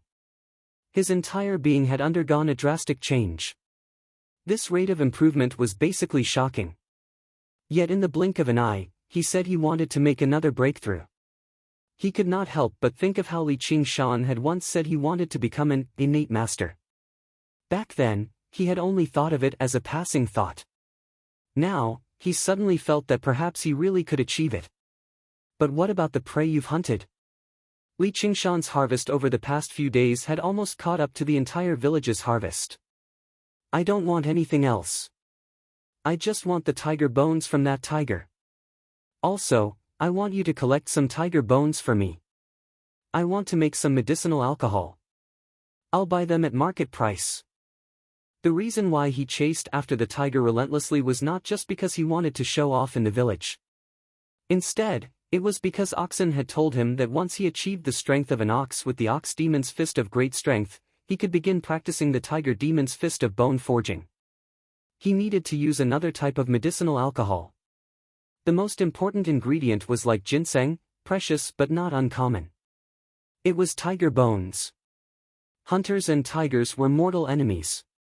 A single hunter would be afraid of a vicious tiger, but once a tiger became too aggressive, they would definitely search the mountain on a large scale, setting up many traps. Wild beasts were vicious, but they were still no match for humans. The number of tiger bones accumulated in the Drawn Reins village was probably not small. Huang Binggu said, "Is this the prescription your master left behind?" "Yes." "Are you saying that just because you're generous, the men of my Drawn Reins village are petty?" "I can help you make the medicinal alcohol, but can you let us use those 2 prescriptions as well?" Huang Binggu secretly tried out Li Qingshan's prescription. The medicinal alcohol made was indeed much better than the medicinal alcohol used in the village. Furthermore, there was no need to buy the ingredients from outsiders. Their village could gather them all. If they used it to nurture their disciples, it would not take long for the strength of Drawn Reins village to rise to another level. Li Qingshan had no objections. Those 2 prescriptions were just temporary items.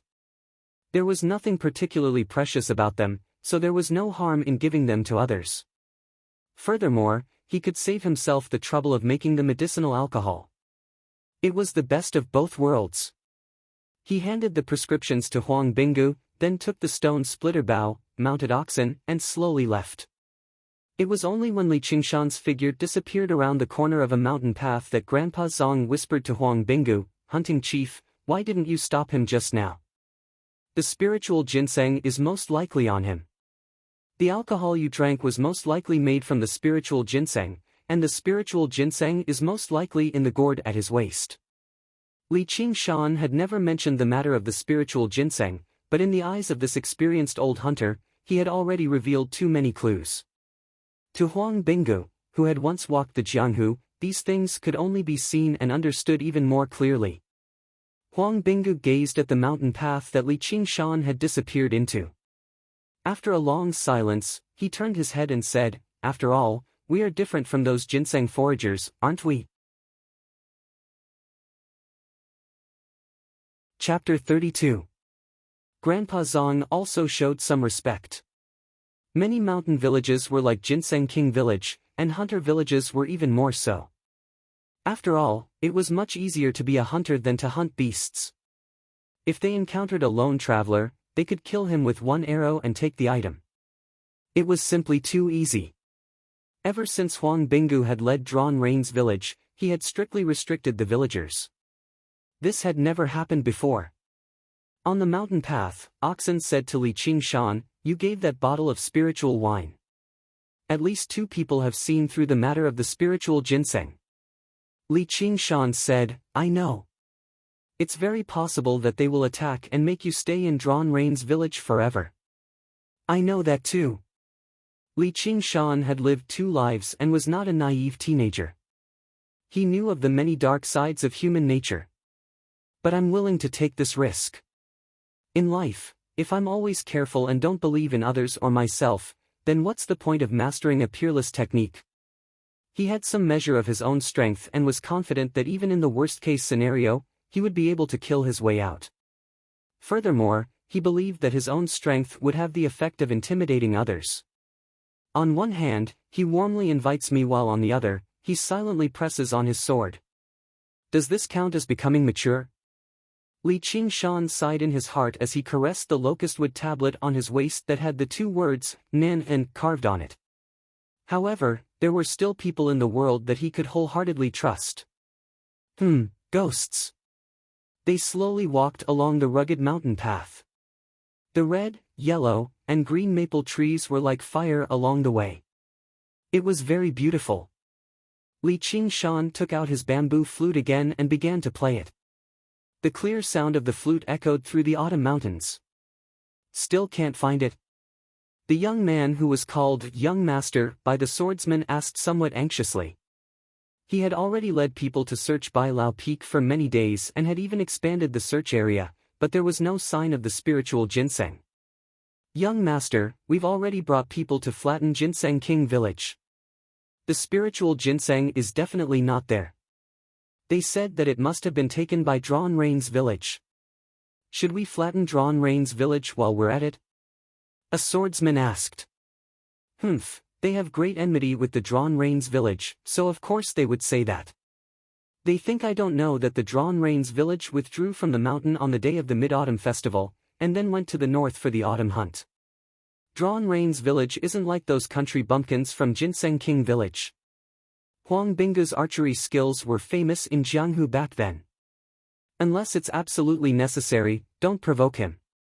No one in Jianghu dared to underestimate a strong bow or crossbow. Even a first-rate master would be at a disadvantage if the arrows were fired randomly. Young Master is wise. Looks like we can only wait until the next full moon. The young master felt a little proud. Suddenly, his ears twitched. What's that sound? It sounds like a flute. Siren? The closest villages to here are the Ginseng King and the Reigning Horse. Let's go take a look. Oxen suddenly stopped in his tracks. Li Qingshan also saw more than 10 silhouettes lightly stepping on the treetops and rocks as they flew over from afar. Each of them had a sword on their back, and their posture was incomparably elegant. Is this light body technique? Li Qingshan exclaimed. He immediately thought of the person Little and had mentioned and raised his guard. However, this place should be quite a distance away from Bai Lao Peak. The young master was the first to arrive in front of Li Qingshan. His subordinates behind him loudly praised, "Young master has great light body technique." Li Qingshan saw that the young master had red lips, white teeth, and a handsome face. After being praised by his subordinates, his face was filled with an arrogant smile. Other than the calluses on his sword-wielding hands, he looked like a rich young master. He sized up the young master, but the young master didn't look at him. He glanced at him lightly and asked, "Are you from Drawn Rain's village?" Li Qingshan replied, "That's right. If not, then who are you? Who are you to ask for our young master's name?" A tall and skinny swordsman with a pale complexion saw that Li Qingshan was still sitting casually on the cow. His sword flashed, and he used Immortal Guides the Way to stab towards his face. "Get down here." He wanted to scare him off the cow and make a fool of himself. Li Qingshan's face turned cold. He slightly tilted his body, and when the sword was about to reach its end, his eyes flashed. He quickly stretched out his hand and grabbed the blade of the sword. The tall and skinny swordsman coldly snorted in his heart, "You actually dare to grab my sword? This is a fine steel treasure sword given by my sect. I only need to turn the blade of the sword and I will chop off your hand. However, when he used his strength to turn the sword, not only did he not achieve his goal, he instead twisted the fine steel treasure sword like a fried dough twist. The blade of the sword remained unmoved in Li Qingshan's hand. Even with the strength of his arm, he couldn't even match the strength of a few of Li Qingshan's fingers. Li Qingshan was enraged. There was no grudge between them, yet they wanted him to be crippled for life. These people of the pugilistic world were too vicious. Bang! With a pang sound, the blade of the sword was broken. The tall and skinny swordsman's complexion turned pale. His sword was unexpectedly broken by an unknown brat. How could he endure this? He wanted to forcefully attack with his broken sword. The young master reprimanded him, "Cheetah, get down. You are not skilled enough. Don't embarrass our Dragon's Gate sword sect. Yes, this subordinate deserves to die. When we return, I will go to the disciplinary hall to receive my punishment." The tall and skinny swordsman named Cheetah did not dare to disobey. He retreated, but he looked at Li Qingshan with incomparable malice. The young master said with interest, "I did not expect to meet an external expert deep in the mountains. You are qualified to know this young master's name. Listen well, I am the Dragon's Gate sword sect's Yang Jun." Li Qingshan shook his head, "Never heard of you before. Country bumpkin, you are ignorant and inexperienced. The sword of our Dragon's Gate sword sect cannot be broken by others. I will not make things difficult for you. Leave behind a hand. Which hand do you want?" The rage in Li Qingshan's chest surged. He wished that he could kill Yang Jun with one strike. Originally, he thought that even if a person who practiced martial arts could not be chivalrous, he would still be somewhat cultured. From the looks of it, he was very wrong. The good and evil of human nature all depended on a single thought. When a person had the power to toy with the lives of others, how many people could maintain their so-called humanity, not taking and doing whatever they wanted? However, this group of people could not be compared to the ginseng foragers who practiced shallow martial arts. They were true practitioners of martial arts. The ox demon forges its hide could block fists, but it could not block fine steel swords infused with inner qi.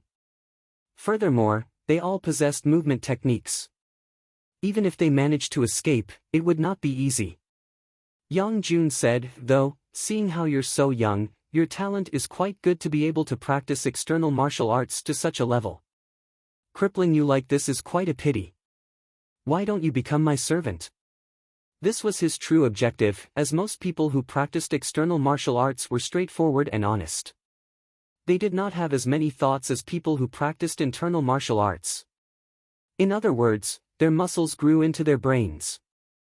As a result, many masters of the Jianghu had powerful external martial artists as servants. He had always wanted to be cultured and recruit someone like that.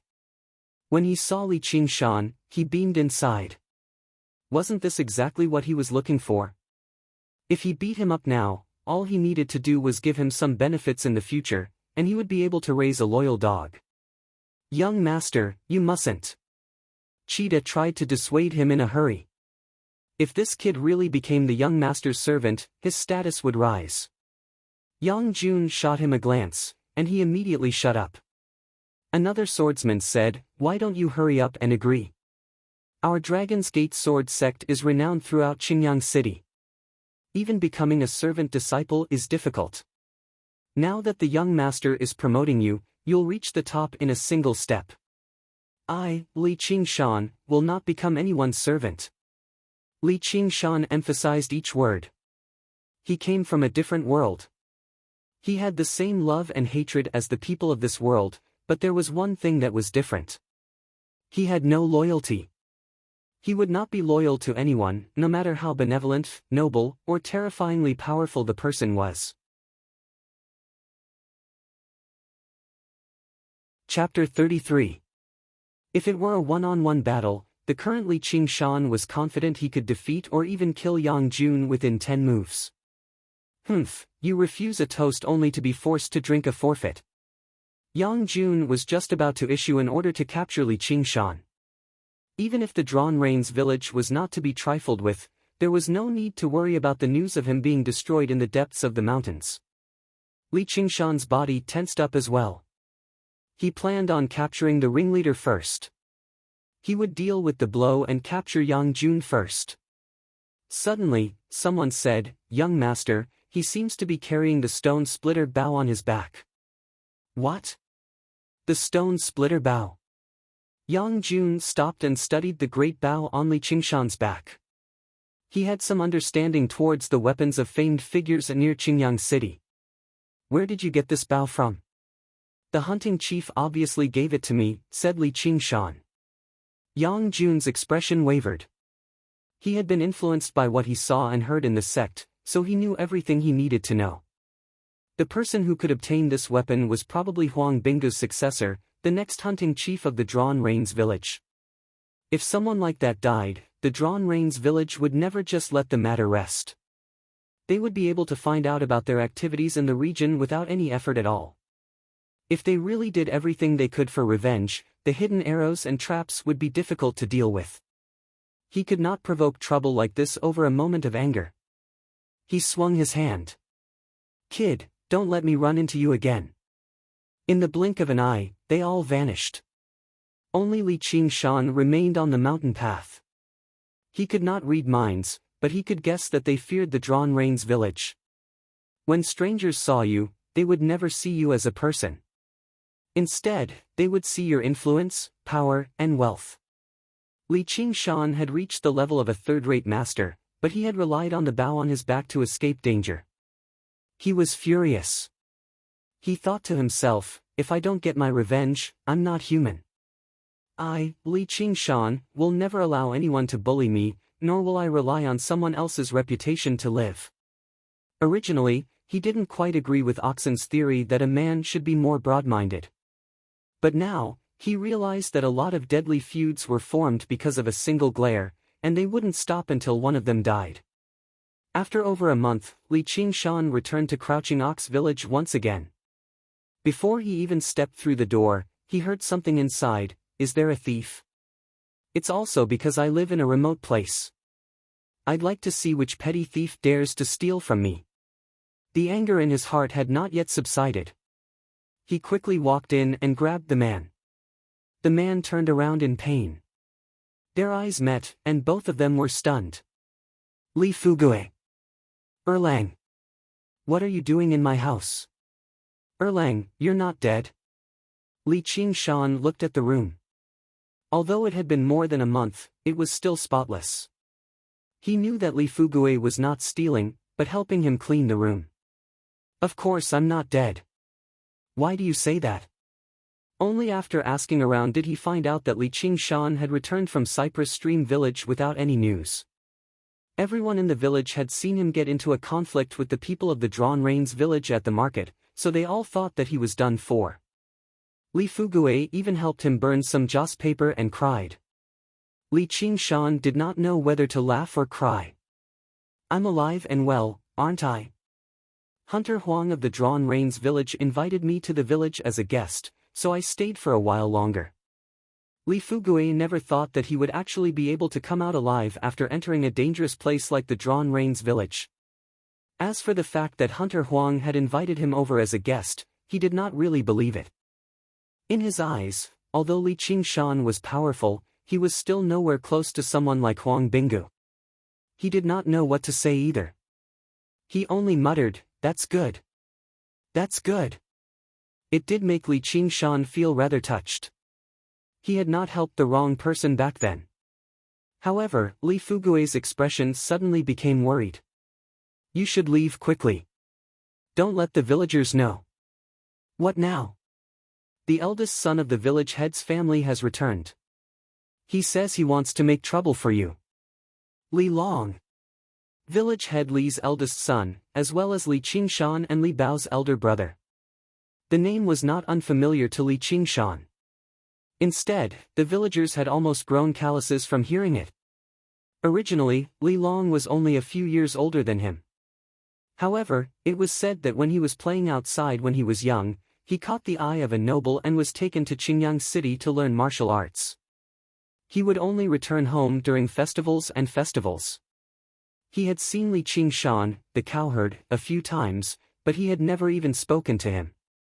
In the eyes of the villagers, he was an important figure who had emerged from the Crouching Ox village and arrived in Qingyang City. He had made a name for himself. Every single family had a daughter, and they all hoped to marry her off to him. Together with Caretaker Lu's son, Little Caretaker Lu, they were known as the two talents of the Crouching Ox. Of course, with the sudden rise of Li Qingshan, perhaps they should be known as the three talents of the Crouching Ox. However, Li Qingshan had never seen the world. He had never set foot in Qingyang City, so it was rather difficult for him to become the third talent. Li Qingshan said, "You think I'm afraid of him?" Not only was he not afraid, but he even wanted to see for himself. He ignored Li Fugui's advice and made his way to village head Li's home. In village head Li's home, a young man with a buzz cut lectured village head Li, "Just anyone is bold enough to bully us. You really are regressing the more you live." Then he pointed at Li Hu and Li Bao.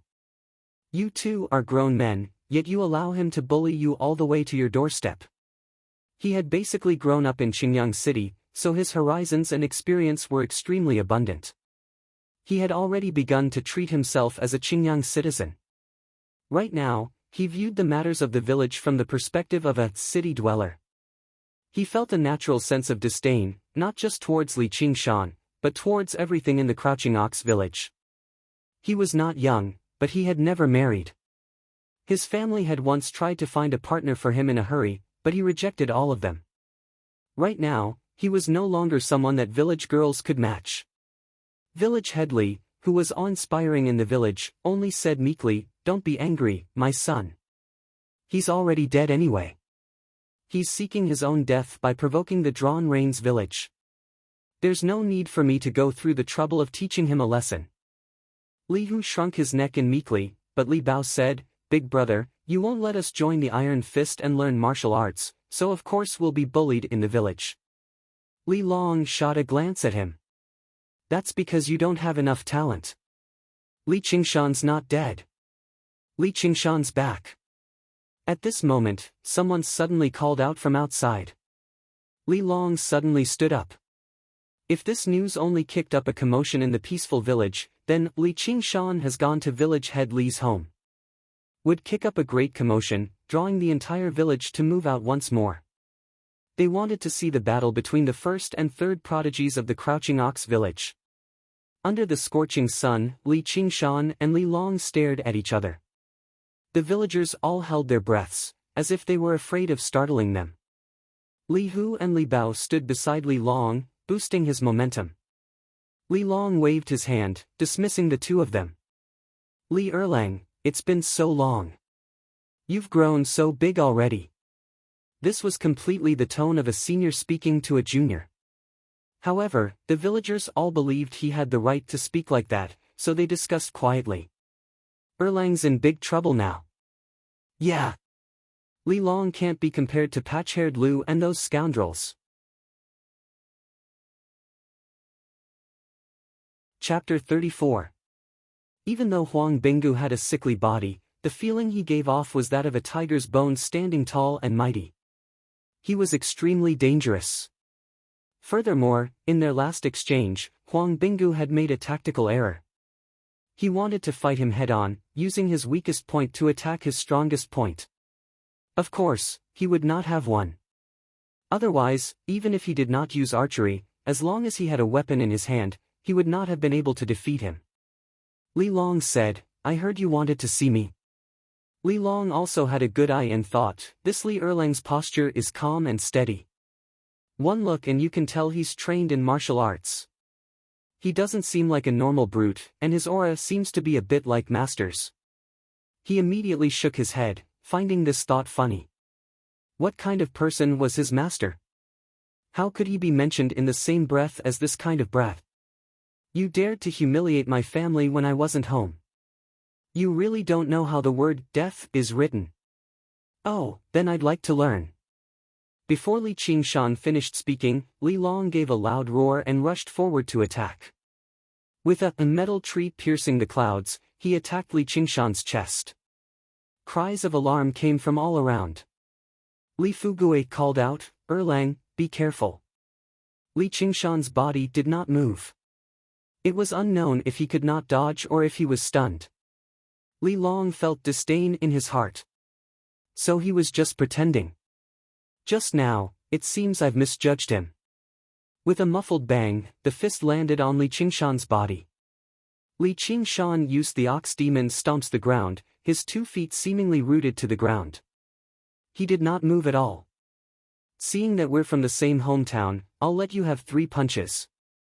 Li Long was stunned. Although he had only used 30% of his strength in this punch, there was no one in the same sect who dared to take it head-on. Now that it had been taken by an unknown brat, he was even more furious when he heard Li Qingshan's words. He actually dared to be so careless. In the blink of an eye, he sent out a second punch, using 70% of his strength. He thought, "Don't blame me for not showing mercy this time." His fist carried a fierce gust of wind as it landed on Li Qingshan's body. Li Qingshan shuddered and said, "You haven't used your full strength yet. Hurry up, this is the last move." Li Long stared at Li Qingshan as if he had seen a ghost, but he did not believe it. With a loud shout, he exerted all the power in his body, the muscles and tendons on his arms bulged, and suddenly they became a fist bigger, faintly revealing a greenish-black color, like black iron. In normal fights, even if it was a life-and-death struggle, he wouldn't dare to do this. He was afraid that he would use too many moves and expose his flaws. But now, he couldn't care less. He used all his strength to throw out his strongest and most ferocious punch. After taking the punch head-on, Li Qingshan's body swayed, and he finally took a step back. His face turned red, and the blood in his body surged. This punch still has some strength. 3 punches have passed. Now it's my turn. He raised his hand and punched. Iron chain crossing the river. The wind from the punch hit him in the face, and Li Long turned pale with fright. He crossed his arms, and used the strongest defensive move of the iron fist. Immediately after, he felt as if he had been hit by a raging bull. The iron bridge was washed away by the torrential flood, and his body flew out involuntarily. Even when he fell to the ground, he still couldn't believe it. I actually lost in 1 move. How could he have such great strength? Second punch. A black shadow suddenly blocked the sunlight and shrouded his eyes. Li Qingshan was already in front of him. Li Long wanted to block, but his arms were in so much pain that he couldn't lift them. Li Qingshan's punch came from above, and landed on Li Long's stomach like a pile driver. Li Long instantly arched up like a shrimp, and spat out a mouthful of acid. Third punch. It went straight for Li Long's face. The villagers cried out in alarm. They were stunned by this sudden turn of events. The number 1 hero of the village, Li Long, whom they had been talking about for many years, was actually defeated in an instant. Moreover, he was defeated so thoroughly. The 2 brothers, Li Hu and Li Bao, couldn't believe that their big brother, whom they had always admired, was actually so vulnerable. Village Chief Li shouted at the top of his lungs, "Show mercy." The wind from the punch hit his face, but there was no sharp pain. Li Long slowly opened his eyes, only to see Li Qingshan's fist firmly stopping on his head. Only then did he realize that his whole body was covered in cold sweat.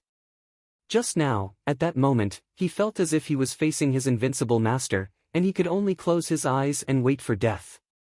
Village Chief Li threw himself at Li Qingshan, and his skinny hand tightly grabbed his arm. "Erlang, Erlang, for the sake of your dead parents, let my Xiaolong go."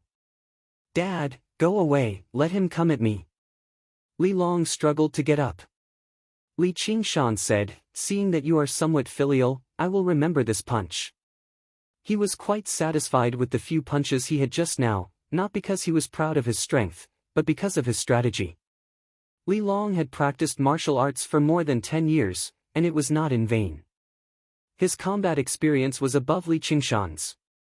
If they really fought, the other party would not fight him head-on, and it would take a lot of effort to win. Therefore, he simply let him punch 3 times. Defending against such punches was what he was best at.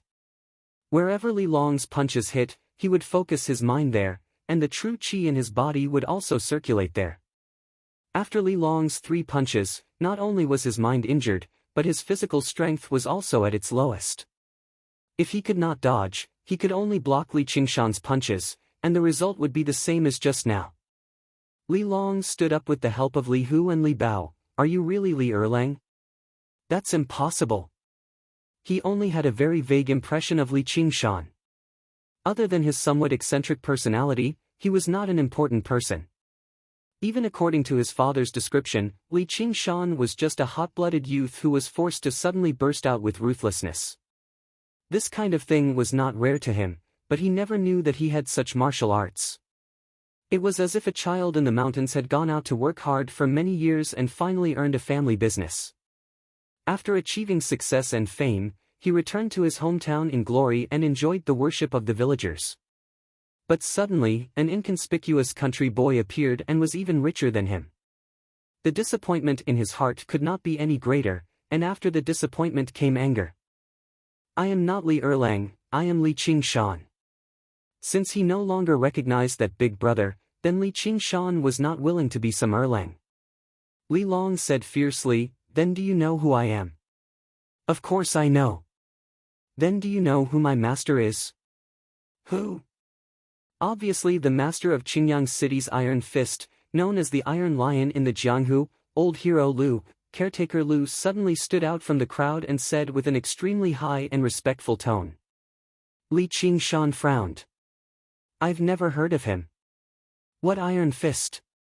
Old hero Lu. They all sounded like third-rate goods, but he had forgotten that he himself was third-rate. How ignorant. You haven't even heard of my master's name.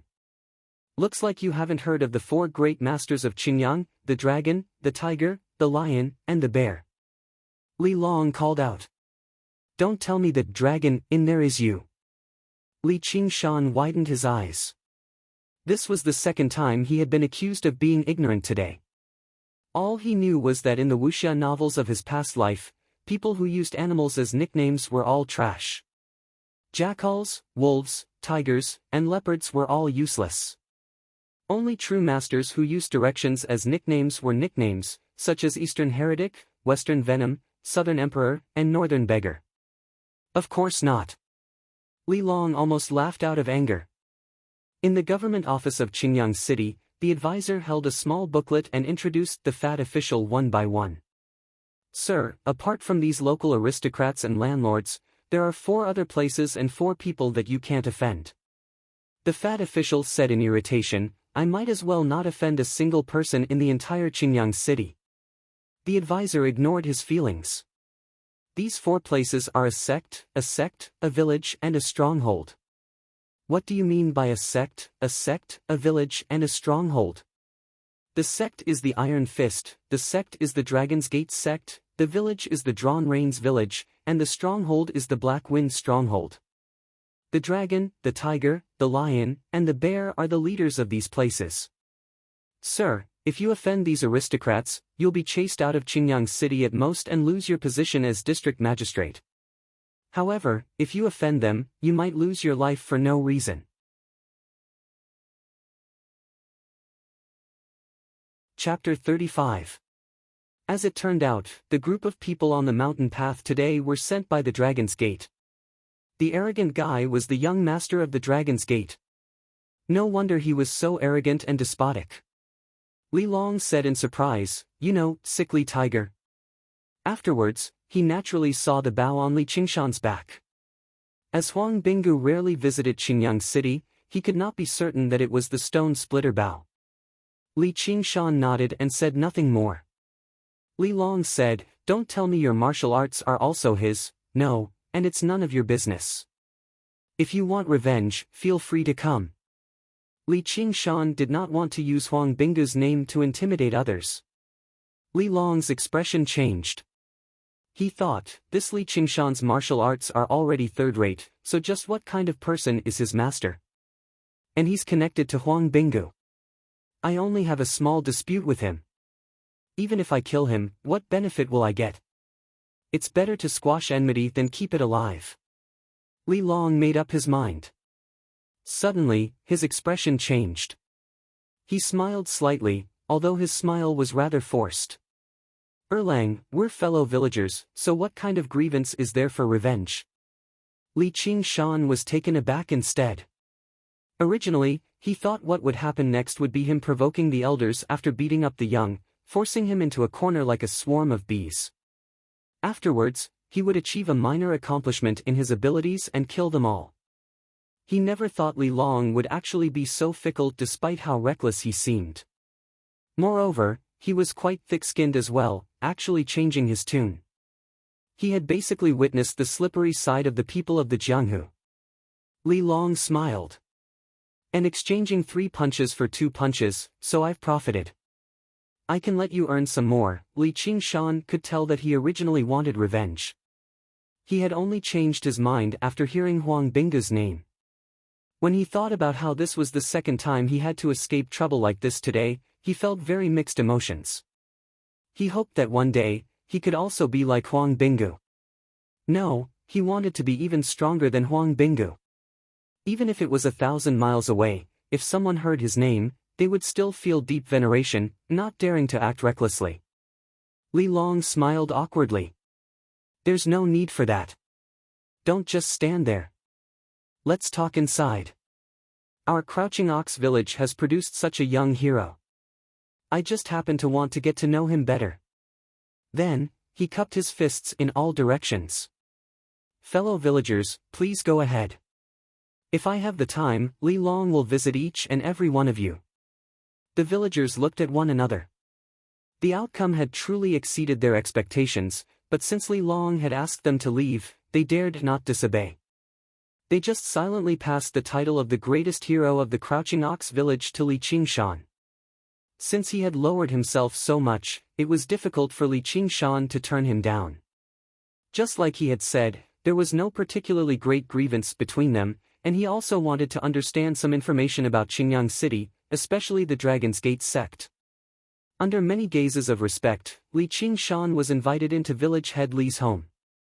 He was completely different from the nervousness he felt when he attended the banquet at caretaker Lu's home. He was relaxed and light-hearted.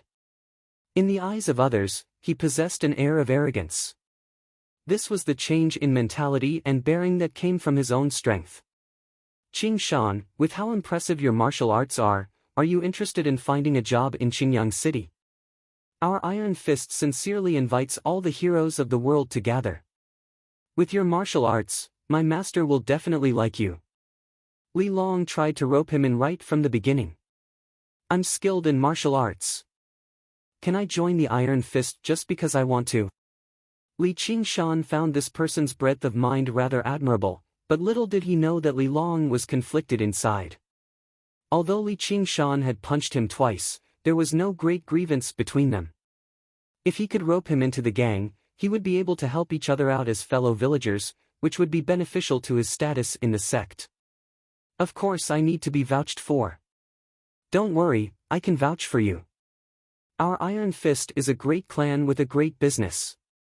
Our influence is not limited to Qingyang City. Our headquarters is located in the Clear River Prefecture. As long as your fists are tough enough and your contributions are great enough, you won't have to worry about development. Women and silver will be at your fingertips too. Li Hu and Li Bao were both extremely envious.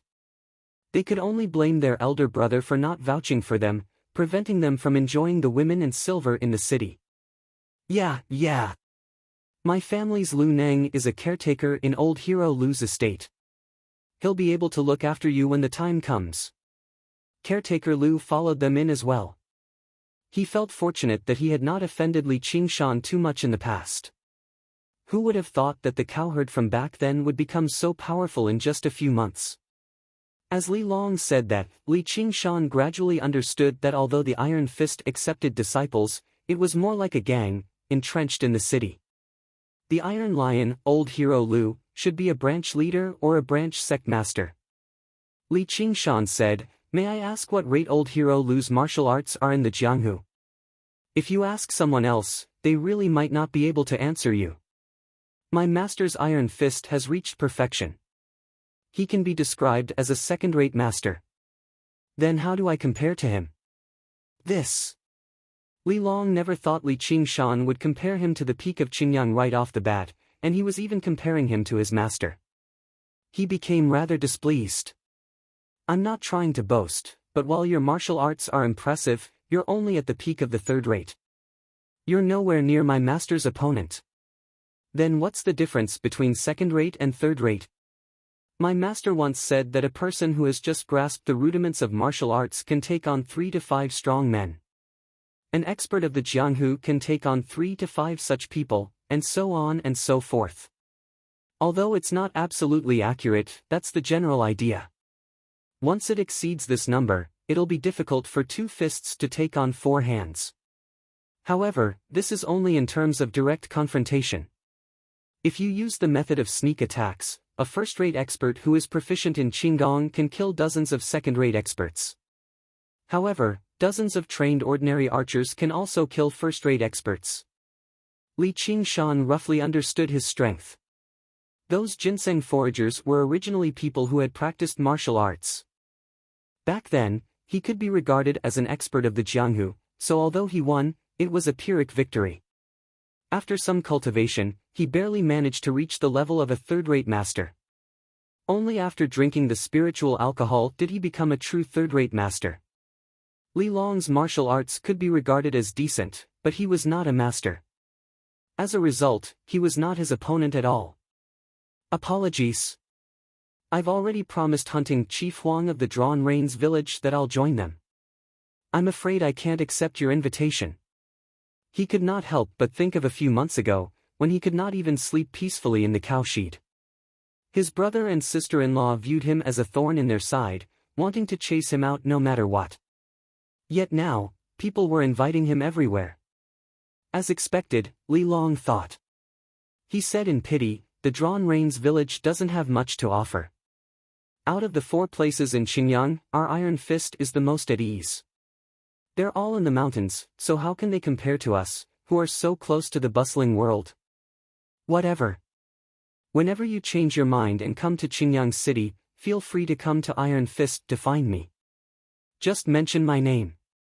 Li Qingshan could not help but smile. Sure enough, there were not a lot of people who wandered the Jianghu for the sake of justice.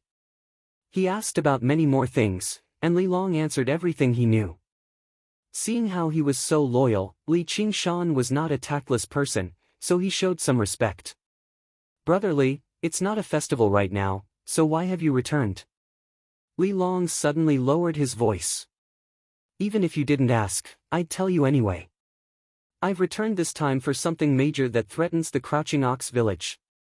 The Black Wind stronghold might treat the Crouching Ox village as a target to plunder. Chapter 36. Steward Lu stammered, "No. I don't think so. The Black Wind stronghold is very far from here. They've never been here before." He was the largest household in the village, so he was the first person the Black Wind stronghold came to look for. I heard that the villages closer to the Black Wind stronghold have strengthened their defenses and built walls. That's why the bandits are so far away. It's almost winter, so they need to store food to get through the winter. Steward Lu, your granaries are all full, right? Don't tell me the government doesn't care. Only now did Li Qingshan learn that the mountain bandits also had an autumn hunt. For hunters, autumn was when the wild beasts were fat, but for the bandits, it was when the commoners who had just reaped the fruits of their labor were at their fattest. The government collects money every year, saying that they want to suppress the bandits, but they never do anything. Steward Lu said, Then what should we do? Nephew, why didn't you bring more people back? Li Long glanced at him in annoyance. He was also willing to bring more people back, but he was only one of the sect master's disciples, not the leader of the Iron Fist. It was fine for his brothers to eat and drink with him, but it was impossible for them to fight the bandits of the Black Wind stronghold. However, it was all thanks to Steward Lu that he was able to become the Iron Lion's disciple. Because of this old friendship, it was not appropriate for him to reprimand him. He only said, I alone am enough. This time, it definitely won't be the leader of the Black Wind stronghold himself. It's most likely one of the leaders. As long as I mention my master's name, he'll have to give me some face. However, I'll also need some people to keep up appearances. Qing Shan. Li Long looked at Li Qing Shan expectantly. With such an expert by his side, he felt a bit more confident. Li Qing Shan deeply doubted this explanation. How could someone who had come all the way here just retreat after hearing his name? However, he would not let this small village that had raised him be trampled by others. He cupped his fists and said, "It's my duty." With his promise, Li Long also calmed down. With the help of a third-rate expert, this matter would be much more assured. This was also the key reason why he was willing to tolerate Li Qingshan to this extent. Village Chief Li and Steward Lu arranged for some workers and servants to make preparations. They also equipped some weapons. Although the news was still sealed, the atmosphere immediately became tense. Steward Lu said with a trembling voice, "Nephew, should we go into hiding?" Li Long said, "There's no need to avoid this. They're here to plunder. They won't commit murder or arson for no reason." "But Steward Lu, I'm afraid you'll have to bleed a little this time." Steward Lu let out a long sigh. If it was a blessing, it wouldn't be a misfortune. If it was a misfortune, it couldn't be avoided. He could leave, but his family business couldn't. They waited quietly in the room.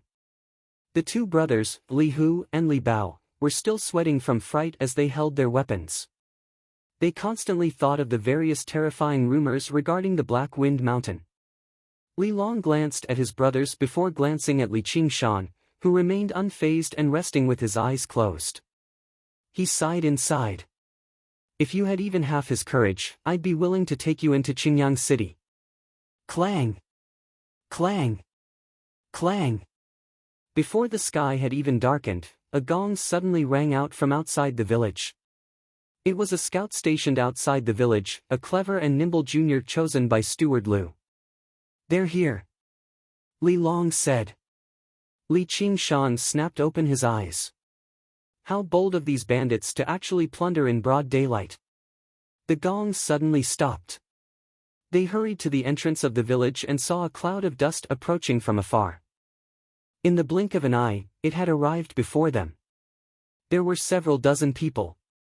Whether they were tall or short, fat or skinny, they all had vicious expressions. The person in the lead rode a pony that could travel on mountain roads. He actually held a bloody head in his hand. "Xiao Lu!" Steward Lu called out. The head belonged to the junior he had sent out to investigate, but it had actually been killed just like that. He became so frightened that his stomach and legs weakened. He looked at Li Long. "Didn't you say they wouldn't kill people for no reason?" Li Long's eyebrows furrowed.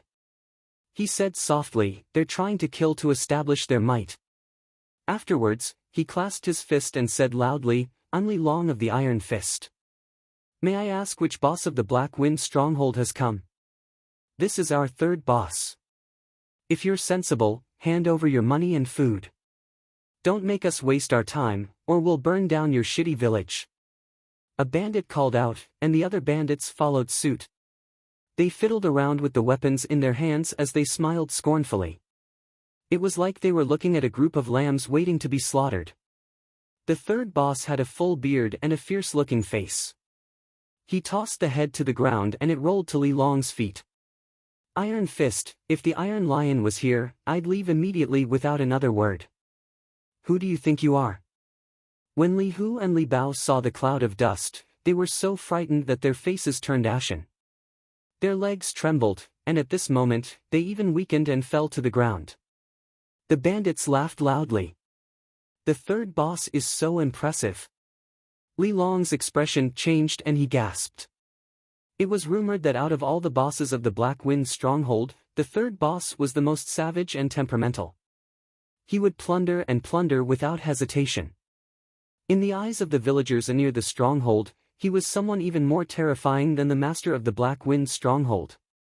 However, since the third boss had asked him what he was, it proved that he was still fearful of the Iron Fist and asked about his relationship with the Iron Lion. The situation was out of his control, so he could only hold back his anger. "I'm Master's final disciple. I knew you were coming, so I didn't want you to return empty-handed. I've given you a small gift, so please spare the Crouching Ox village for my master's sake. Caretaker Lu offered up an embroidered box with trembling hands. The third boss lashed out with his horsewhip, and the embroidered box flew into his hands, demonstrating his impressive martial arts. He opened the box, and it was filled with shiny silver. However, his face gradually darkened instead. 100 taels? Are you trying to send off a beggar? Great king, we've already done our best. Before nightfall, I want to see 1,000 taels of silver and 1,000 caddies of rations. Otherwise, humph. When the third boss reached there, he suddenly licked his lips and smiled obscenely. My brothers also want to borrow a few women. Don't worry, we're not robbing them, we're just borrowing them. Once we're done, we'll return them to you next spring. The bandits all laughed obscenely. Any woman that can become the wife of our third boss would be lucky. When spring comes, perhaps that woman won't even want to return. Li Long knew the best. No woman could return from the Black Wind stronghold. They had all been raped to death. He said loudly, "Does the third boss really not care about the Iron Fist at all?" Caretaker Lu was even more stunned by this number. He was stunned speechless. Don't make me wait too long. The third boss did not even look at Li Long. He turned his head and ordered his subordinates, "Hurry them up." The 20 or so bandits laughed as they walked around Li Long's group. They entered the village and knocked on every door. If anyone dared to open the door, they would break it down. Hundreds of villagers were chased out like sheep. They gathered together in fear. The barking of dogs and the wailing of women and children filled the air. The third boss laughed as he looked at this scene. Let's rest in this village tonight. This child is only 14 years old. He hasn't done anything bad in his life. Suddenly, an extremely calm voice sounded. It was so calm that it did not seem suitable for the current situation. However, within that calmness, there seemed to be an uncontrollable killing intent suppressed. Li Qingshan picked up Little Six's head from the ground and gently closed his eyes. The third boss narrowed his eyes. Who are you? He did not notice Li Qingshan. From the beginning, when the head was thrown, Li Qingshan's head was lowered and his body was trembling. He thought that it was fear. However, Li Qingshan was no longer trembling. He slowly said, "This is a very good and clever child.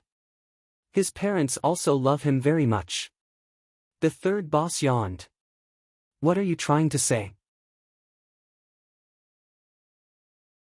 Chapter 37. The bandits roared with laughter, as if they had heard a hilarious joke. However, the third boss sensed something terrifying from Li Qingshan's body and didn't laugh out loud. The head fell to the ground and the bowstring was fully drawn. Die! Li Qingshan attacked in an instant. His angry roar couldn't drown out the sound of the bowstring, and the arrow shot towards the third boss with his monstrous rage. A black light shot through the air, and the enormous force sent the third boss flying high into the air before he fell heavily to the ground. The power of the three-stone bow was astonishing, and Li Qingshan's movements were smooth. At such a close distance, only a second-rate expert or higher would be able to dodge it, but the third boss was clearly not one of them. The noisy village instantly quieted down. The bandits all stared with wide eyes, unable to believe this scene. The grand third boss had actually been killed by a teenager. The villagers looked at him as if he were a god. To them, the bandits were terrifying demons, and the third boss was the leader of these demons. Now that Li Qingshan had killed the third boss with one strike, he was like a god. The situation had reversed, but there was no joy on Li Long's face, only fear. Third boss. Third boss. A few bandits surrounded the third boss, and he coughed up a mouthful of blood. With a fierce expression, he pointed at Li Qingshan and said, "Kill him." He could be considered a third-rate expert, so he reacted in an instant. Although he couldn't dodge the arrow, he avoided a vital point. The arrow pierced through his right shoulder, shattering all the bones nearby. His right hand could be considered crippled. His eyes were bloodshot, and he wanted nothing more than to skin Li Qingshan alive. The bandits reacted and picked up their swords, and halberds, roaring as they charged at Li Qingshan. A gust of wind blew behind his head as a short javelin stabbed towards the back of his head. Without turning his head, he slightly tilted his head and grabbed the javelin. He turned around and threw it. The javelin shot back with 10 times its original speed, nailing the attacking bandit to the door. A halberd, a goose-feather saber, and a red-tasseled spear all stabbed towards him at the same time. Li Qingshan grabbed the shaft of the spear and pulled hard. The two bandits lost their balance and fell towards him in fright. A pair of iron arms were already waiting for them and struck their chests like iron hammers. Muffled sounds were heard and the two bandits were sent flying while vomiting blood. Seizing this opportunity, the Yenling saber stabbed into Li Qingshan's chest. The ice-cold saber and sword touched his lower abdomen. It looked like the saber was about to pierce through Li Qingshan's body, but it was unable to move even an inch further. Li Qingshan's pair of iron palms struck the bandit's head with the force of 2 piercing winds. When he put down his hands, the bandit collapsed to the ground as if he had lost his soul. Blood slowly seeped out of his 7 orifices. He strode towards the third leader, but the battle cries behind him were already deafening. With a flick of his toes, he hooked the halberd and held it in his hand. There was no technique, no apprehension, just a sweep. The strong wind stirred up a semicircle of dust and rushed towards the mountain bandits. The tip of the halberd broke and flew up, piercing the ground. Several weapons flew up, followed by a series of blood-curdling screams. Some people tried to block, but they couldn't block the sweeping force of the halberd. Smoke and dust scattered in all directions. 4 bandits fell to the ground. Only a short bandit was swept across the face and died on the spot. The other 3 bandits all had their chests cut open and were screaming on the ground. Fresh blood sprayed on the ground as if it was worthless, and the rich color flowed everywhere. Li Qingshan glanced at the broken halberd and muttered, "What a poor weapon." He threw it to the ground. But he didn't know how many hard bones and steel he had forcibly swept through in that instant. How could a normal weapon withstand such an attack? In the blink of an eye, 8 bandits were dead or seriously injured. The bandits behind them screamed in fear and stopped. They held their weapons and didn't dare to move forward. They were stunned by this tragic scene. The originally ordinary youth seemed to have turned into a terrifying killing god in a flash. Li Qingshan continued to walk towards the third boss. His face was expressionless, but his eyes flickered with a red light that even he himself didn't notice. However, his mind was rapidly analyzing the situation. He didn't let his anger get to his head.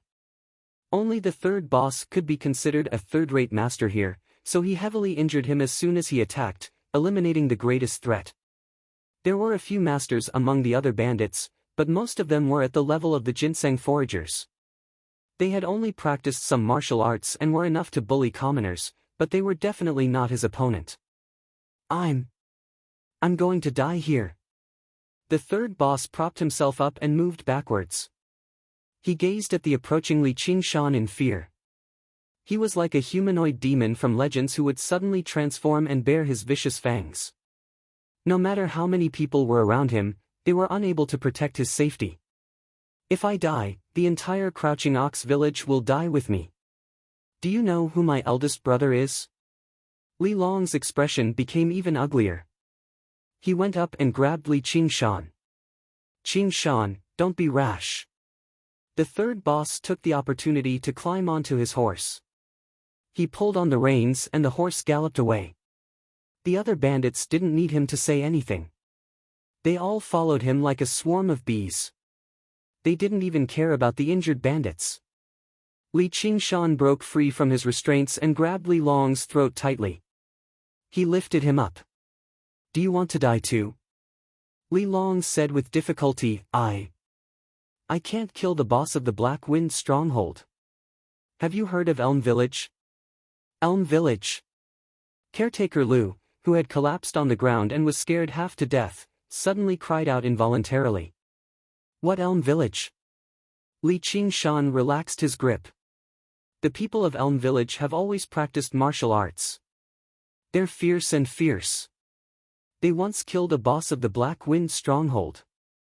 However, not long after, the master of the Black Wind Stronghold personally led 5 bosses and slaughtered over 100 people in the village, regardless of age or gender. They piled them up into a mountain of corpses. The master of the Black Wind Stronghold personally led the bosses to offer sacrifices to their fallen brothers. Do you want something as tragic as that to happen in Crouching Ox Village? Then are we just going to let them trample over and humiliate us? Li Qingshan growled. Qingshan, I know how you feel, but the situation is stronger than you. Then let me become even stronger.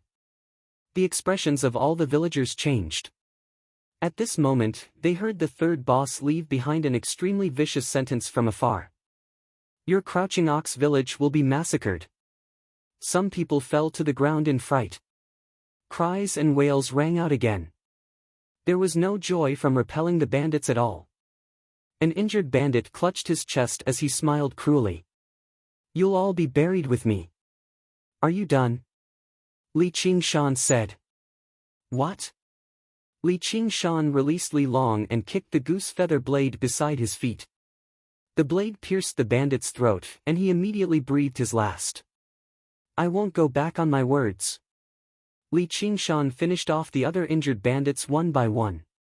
He turned around and said to the villagers, nothing will happen. I promise. Afterwards, he strode off in the direction the bandits had fled in without even looking back. The sun set in the west, and the last ray of light vanished from the horizon. Darkness descended on the mountains and land. Beside the roaring bonfire, 2 bandits helped the third boss pull out the arrow.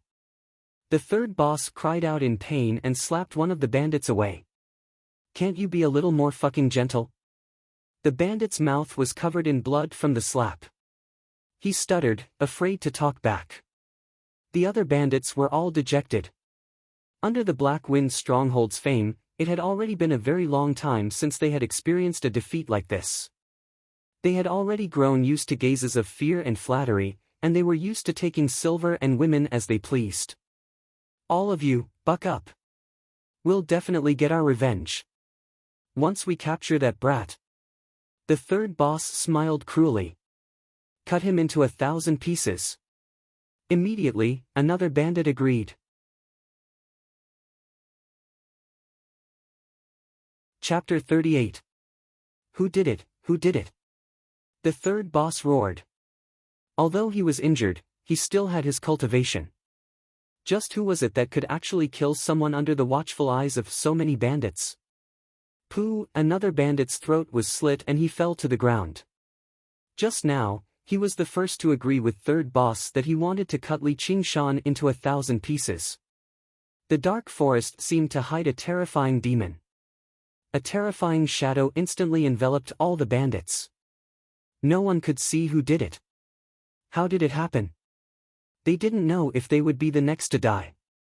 The fear of the unknown was the scariest. In the chaos, the third and fourth bandits fell to the ground. It was as if the scythe of the Grim Reaper was silently harvesting lives. The night wind was cold.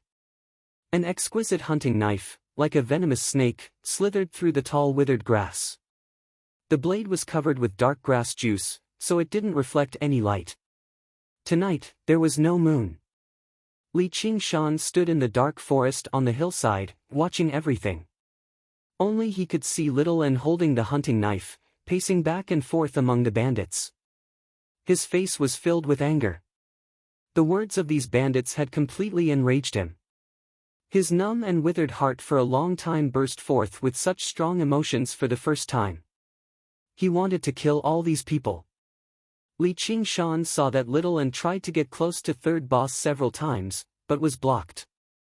The blood energy of a third-rate master was already extremely strong, and could already restrain ghosts. The reason why Little and could get close to him was because he used his own life energy to nourish him every day. Ah! Ah! 2 screams were heard, 2 more bandits died. The third boss was not a useless person, he shouted, everyone gather together, stick together. All the bandits gathered around him to ensure his safety. The blood energy and life energy gathered together like a huge flame. Even Little An couldn't get close. Li Qingshan drank a mouthful of the spiritual wine in the gourd. Demon Ox's fist of great strength wasn't known for speed, nor did it have any so-called qinggong. He relied on the endurance of an ox and the replenishment of the spiritual wine to catch up. He replenished his vitality and raised the stone splitter bow. Now, it's my turn to make a move. Pang! The pitch-black night sky was startled. Just from the sound alone, one could tell that it was an extremely powerful bowstring. The sound was short and elegant, carrying with it a sharp force that could cut through the air. The arrow whistled through the darkness in the distance, piercing through the chest of a bandit and nailing into the body of the bandit behind him. Killing two birds with one stone. The moment he heard the twang of the bowstring, the bandit had already been pierced. The bandits had been through quite a few battles, yet none of them could react in time. The third boss knew that this was because the arrow was faster than sound.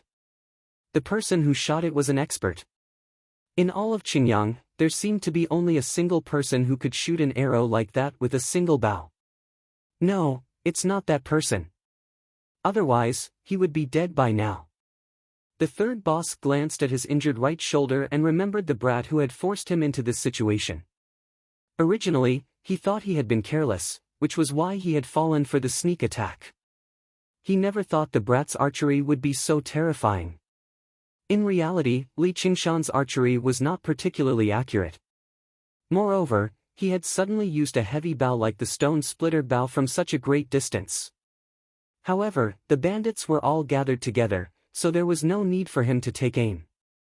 All he had to do was shoot at the center, and there was no reason for him to miss. Third boss, it's that brat from before. He's caught up. He's trying to kill us all. The arrow came from that direction. Let's fight it out with him. No, we can't. Once we separate, as they argued, the second arrow pierced the chest of another bandit.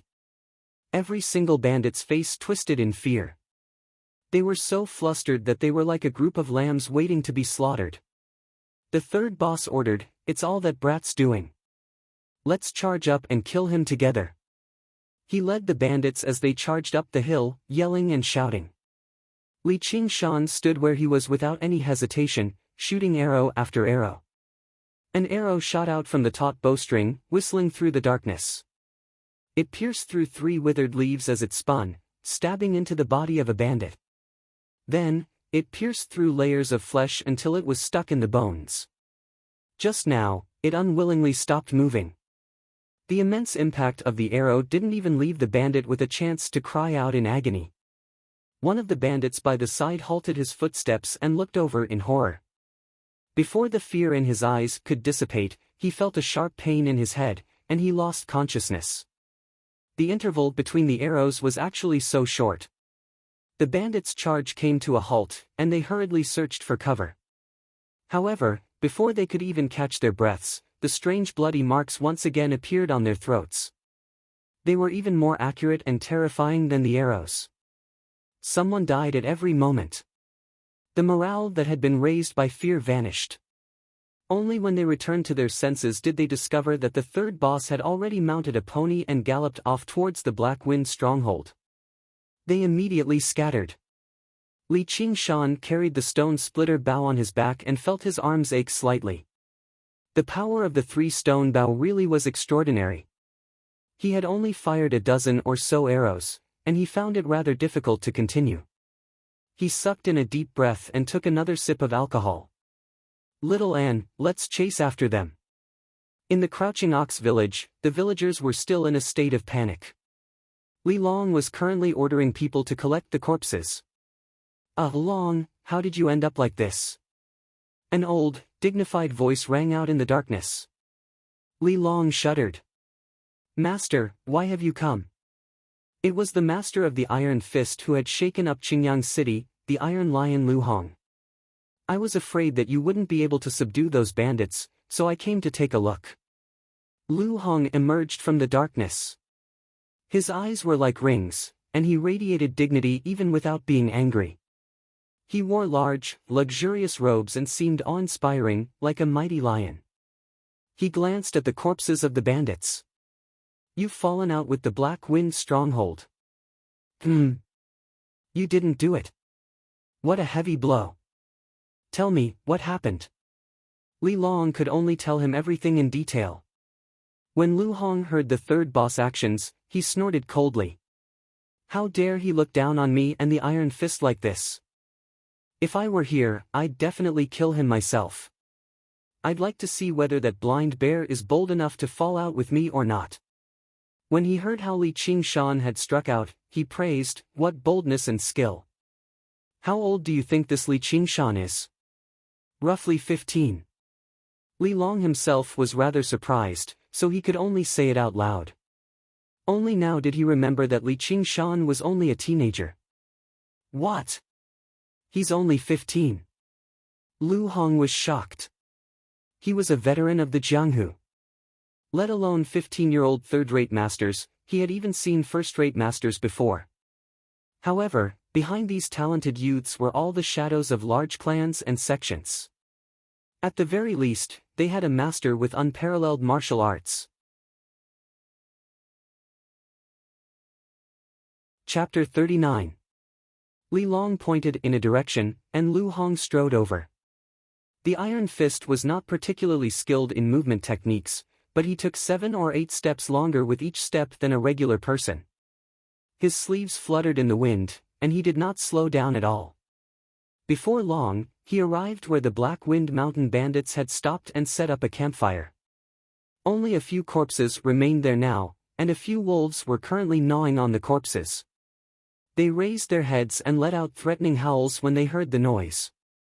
Lu Hong snorted coldly like a clap of thunder. The wolves howled and fled in fright. Lu Hong examined the corpses. This really is the power of the stone splitter bow. Huang Binggu has actually given away his famed weapon. Is he Huang Bingu's disciple? No, with that sickly tiger's martial arts, he can't raise a disciple like that. Though, since he's given the stone splitter bow to him, Huang Binggu probably intends for him to take over as hunting chief. No wonder he's not afraid of the Black Wind stronghold. As long as he returns to the Drawn Rains village, the Black Wind stronghold won't be able to do anything to him. It's not like they can destroy the Drawn Rains village. Does Li Qingshan really want to kill them all? The smell of blood stung his nostrils, and Li Long trembled slightly.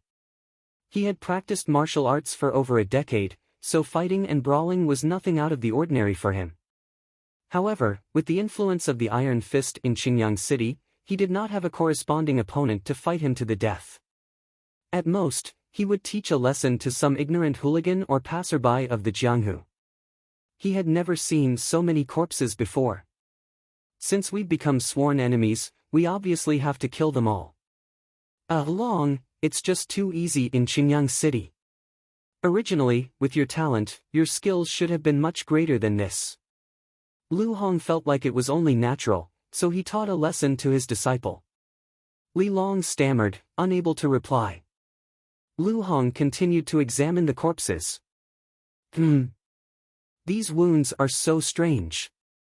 He discovered a bandit who had died from having his throat slit. What's so strange about it? This bandit died in a pile of people. Look at his expression and posture when he died. He doesn't seem to have reacted at all. What's this all about? Afterwards, he discovered many other bandit corpses with the same wounds. Li Long's heart shivered as he imagined the strange sight. He could not help but look around. The dark mountains and forests seemed to be hiding ghosts. Only when he saw Lu Hong did he feel much more at ease. As long as your movement technique is good enough, you can achieve that. However, across the entire Qingyang, only the sect master of the Dragon's Gate sect can rival a movement technique like that. Not only does this Li Qingshan have assistants, but he's very powerful as well. No matter how experienced Lu Hong was in the Jianghu, he couldn't guess that the mountain bandits couldn't react because they couldn't see the enemy. They followed the tracks left on the ground and went deep into the mountains. The corpses of the bandits were as obvious as road signs. Some fell to the ground after being hit by arrows, while others died from having their throats slit. Li Qingshan had grabbed him by the neck. Back then, he had not been very afraid, but now, he actually felt lingering fear. They discovered another bandit's corpse.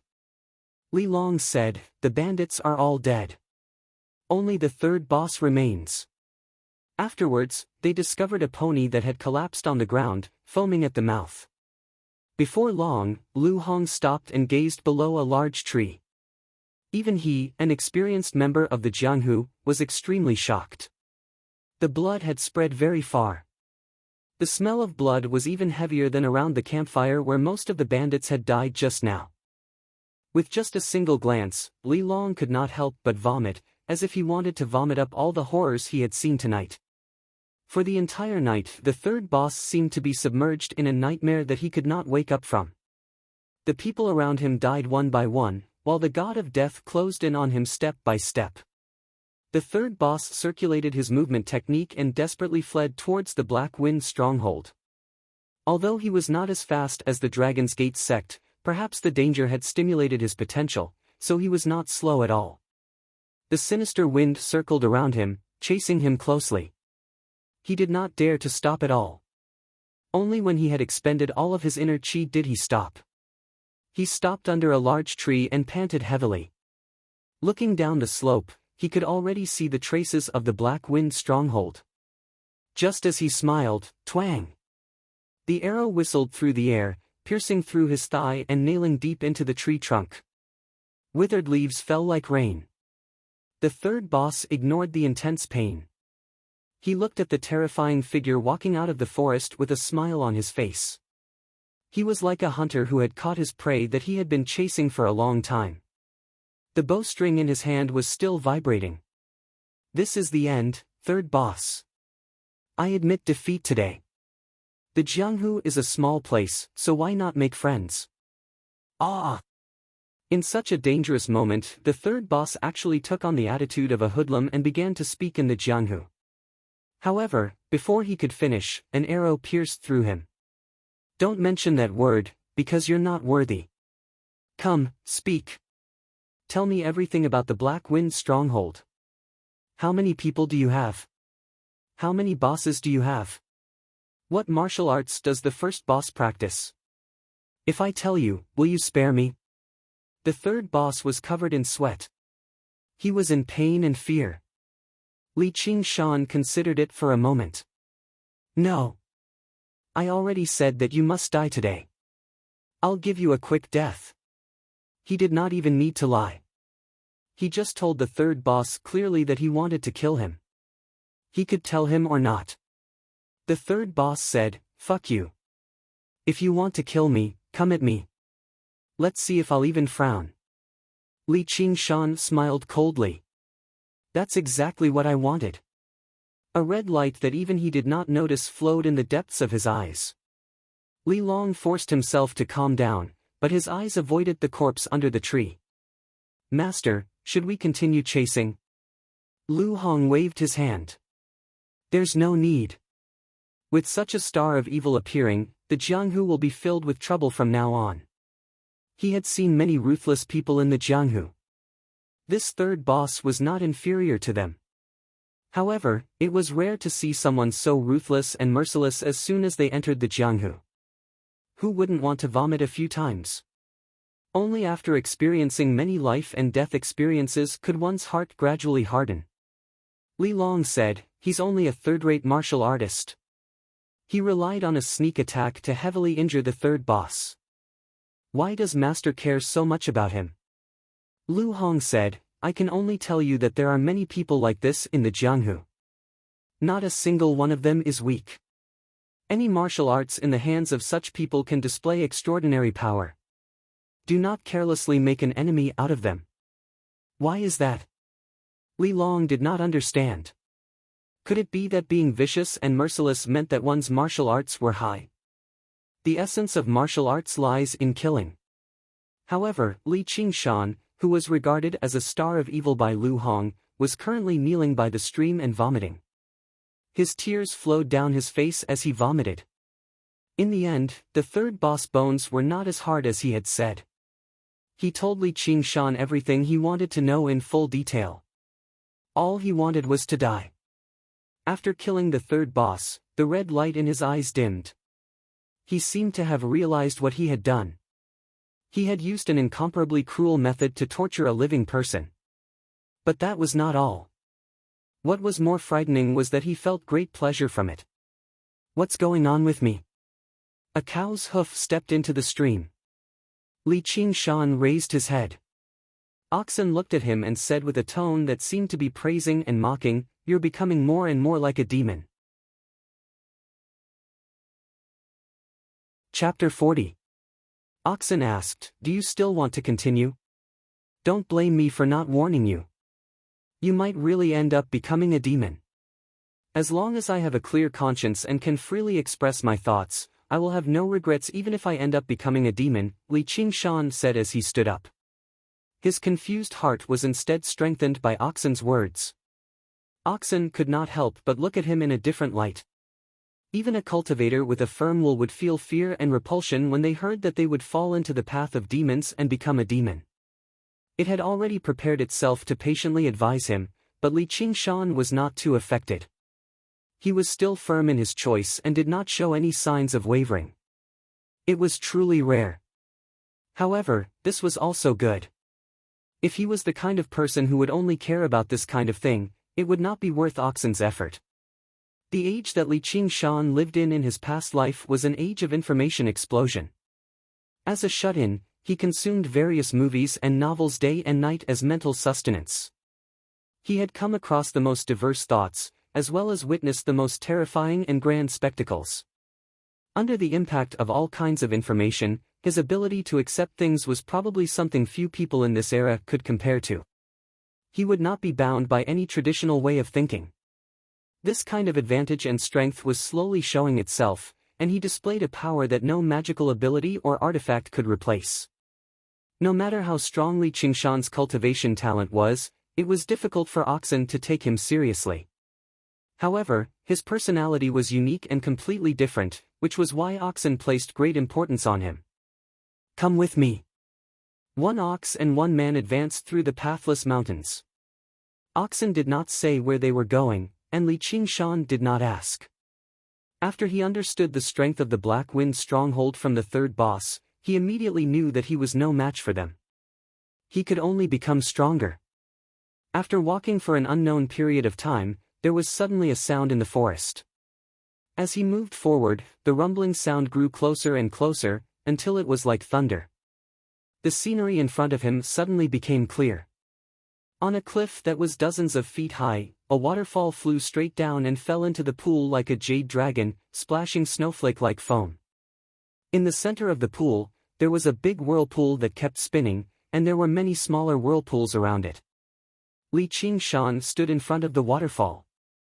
Even though he had a strong will, he still felt a little shaken in the face of nature's creation. "Brother Nyo, what is this?" "Waterfall.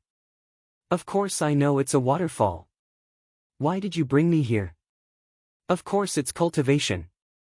At this time, a broken piece of wood fell from the top of the waterfall and was instantly sucked into the whirlpool. It crashed into the rocks in the water and broke into pieces. If a person were to be sucked into it, they would definitely die horribly. Li Qingshan gasped. "It's in here." Oxen said, "If you want to cultivate the strength of a bull, this is the fastest shortcut.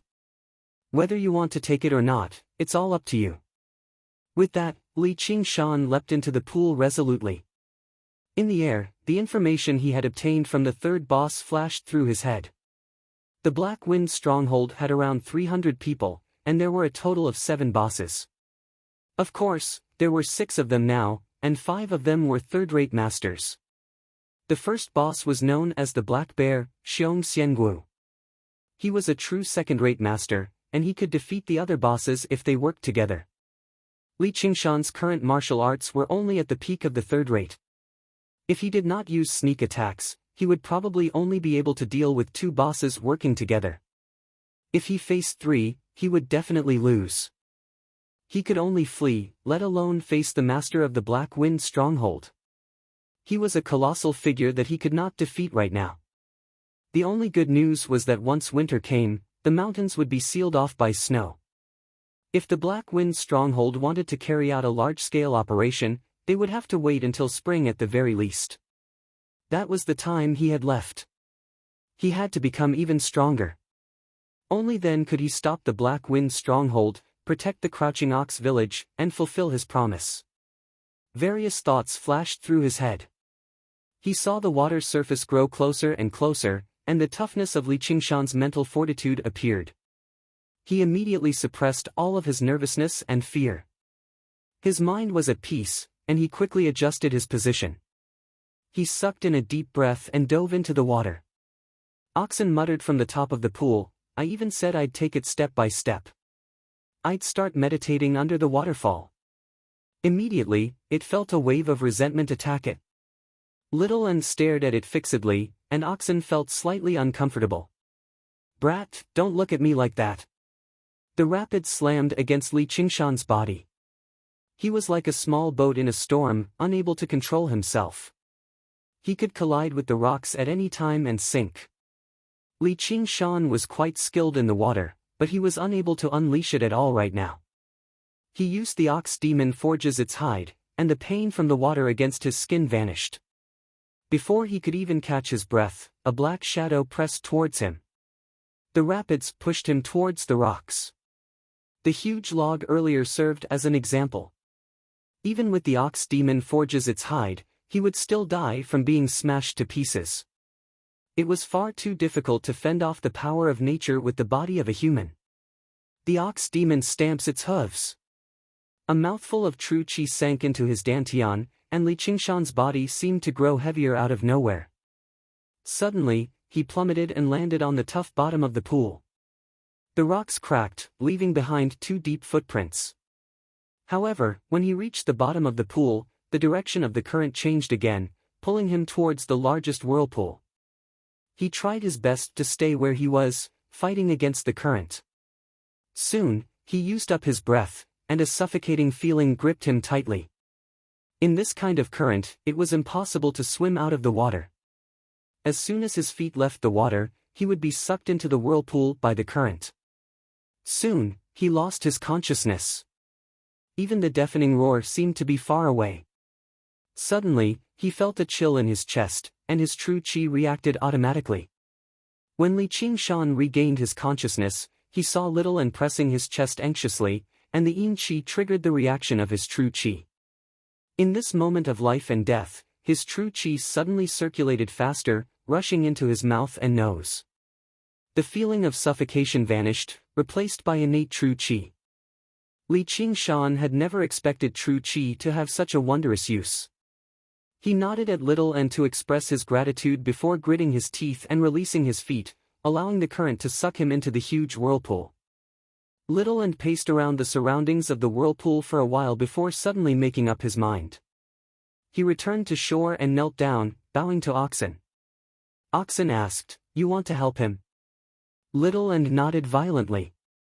Lu Hong and Li Long returned to the Crouching Ox village and comforted the villagers before returning to Qingyang City. The village seemed to have returned to peace, but the feeling of unease could not be shaken off. The Black Wind stronghold was like a terrifying mountain pressing down on their heads. Many people wanted to flee the village. However, Li Qingshan's promise before he left gave everyone hope. At a critical moment, the prodigy of the village, Li Long, was unable to protect them, and the important figure of the city, Lu Hong, had only arrived afterwards. Only Li Qingshan stood before them all, protecting them all alone. Afterwards, the rumored soldiers appeared and took away the heads of the third boss and several dozen bandits. Qingyang City shook up. There was actually someone bold enough to offend the Black Wind stronghold. Both the righteous and the righteous learned a name, Li Qingshan. In the government office, the fat district magistrate ordered the advisor, "Quick, report the merit to the prefect." As soon as I arrived in Qingyang City, I annihilated a group of bandits.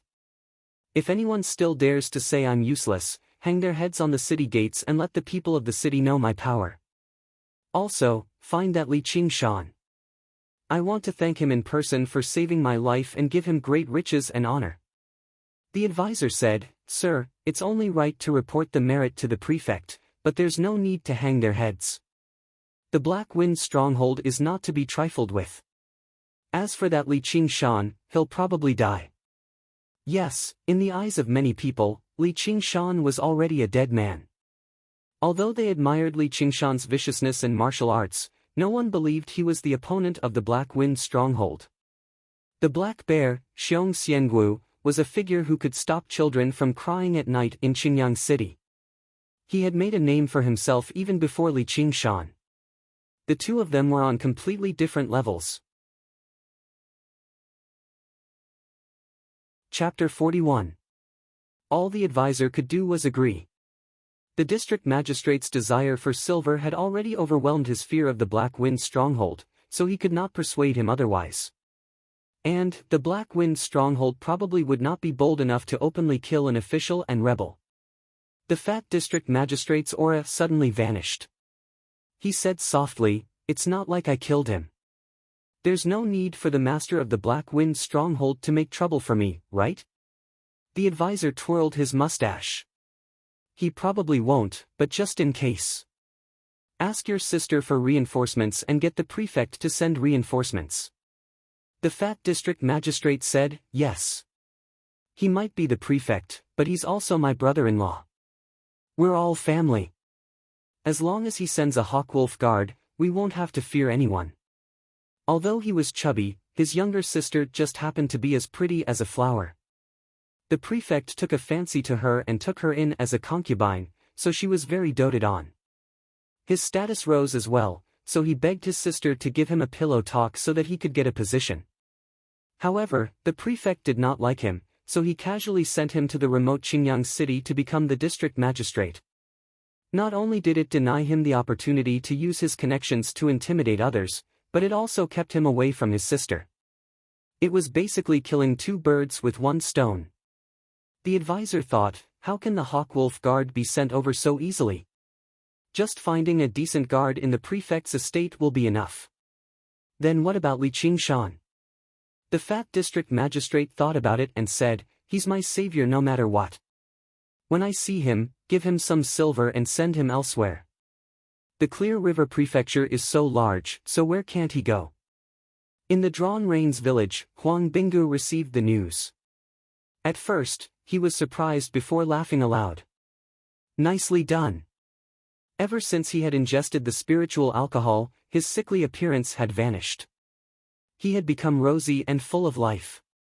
Not only had his martial arts recovered, but they had even improved drastically. Hunting Chief, won't he be making trouble for the Drawn Rains village by offending the Black Wind stronghold like this? He's carrying your stone splitter bow. You shouldn't have given it to him in the first place, and he's already gone missing. He's probably already fled. Xiao He was dissatisfied. That day at the market, he had eaten Li Qingshan's fist. Although he did not dare to retaliate, he still had some resentment. Originally, he was the leader of the younger generation in the village, but when Li Qingshan came, he was completely overshadowed. Now that he was in the limelight, his heart was filled with jealousy. Huang Binggu said, "If the Black Wind stronghold comes knocking on our door, we'll receive whatever methods they have. However, he won't run, much less come to us for protection. I'm just a sick tiger, but he's a true tiger that has descended from the mountains." Therefore, the name, Descending the Mountain Tiger, became Li Qingshan's first nickname. When the heads of dozens of Black Wind mountain bandits were hung on top of the city walls, Li Qingshan's name spread even further. Large patches of snowflakes floated down from the sky. In the middle of the night, a black shadow scuttled onto the top of the city walls and took down the third boss's head. Then, he urged his horse to gallop back to the Black Wind stronghold, bringing it to the chief of the stronghold, Xiong Xiangu. Xiong Xiangu was just like his nickname. Not only was he abnormally tall, his hair was also thick and black. From afar, he looked like a giant bear. With a single glance, it was obvious that this person was born with great strength. He stood up and looked around. Regardless of whether it was the bosses on the two sides or the surrounding bandits, no one dared to make a sound. Boom! His huge, bear-like palm slammed down, and the head, along with the thick rosewood table, was smashed to pieces. This is the fate of the incompetent. This is also the fate of those who dare to provoke me. Pieces of wood shot in all directions. The nearby bandits were all pierced in the face, but no one dared to make a sound or move. The second boss waved his fan and stood up. He was a middle-aged man dressed like a scholar. Even at this time of the year, he still wore a long robe, which showed just how deep his inner strength was. Chief, the third boss was heavily injured by a sneak attack with the stone splitter bow. That's why he couldn't defeat that brat. Stone splitter bow. Huang Binggu. A trace of vigilance appeared in Xiong Xiangwu's eyes. Wasn't he seriously ill? I heard that he's recovered. Xiong Xiangwu's brows furrowed as he muttered to himself.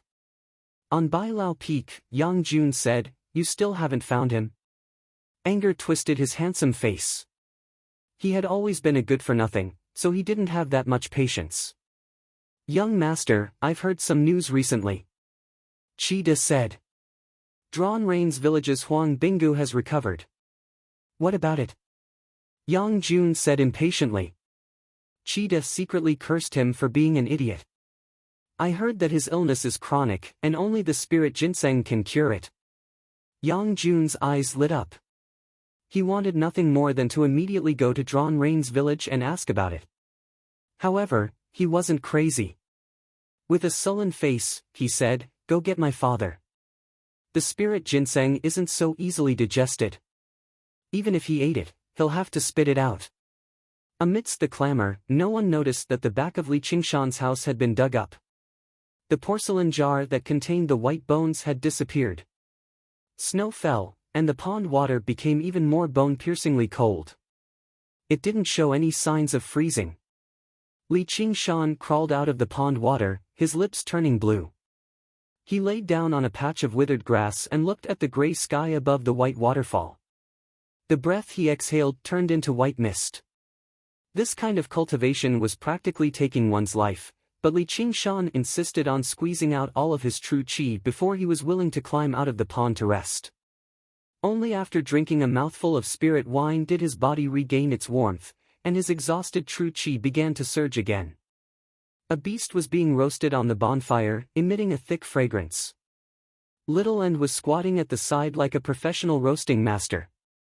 He spun the wooden fork and sprinkled the seasoning he brought from home on top of the meat. He was completely focused. When he saw Li Qingshan coming out, he waved his hunting knife and cut off a large piece of meat. He held it up and brought it to Li Qingshan's mouth. Only when he saw Li Qingshan wolfing down the meat did he reveal a smile. Li Qingshan ate until his mouth was covered with grease. He suddenly asked in surprise, "Aren't you afraid of fire?" Little End was afraid of sunlight and also afraid of fire. There were many restrictions on what he could do. It was impossible for him to squat beside the fire so casually. Even though it was a cloudy day today, Little End would often hide in the locust wood plate and refuse to come out. Little End hesitated and couldn't answer. Li Qingshan smiled and said, "Did you learn some supernatural power from Brother Ox? It's not easy to get something out of it. Why did you hide it from me?" Little End hesitated for a while, then he carried out a porcelain jar from the bushes with difficulty.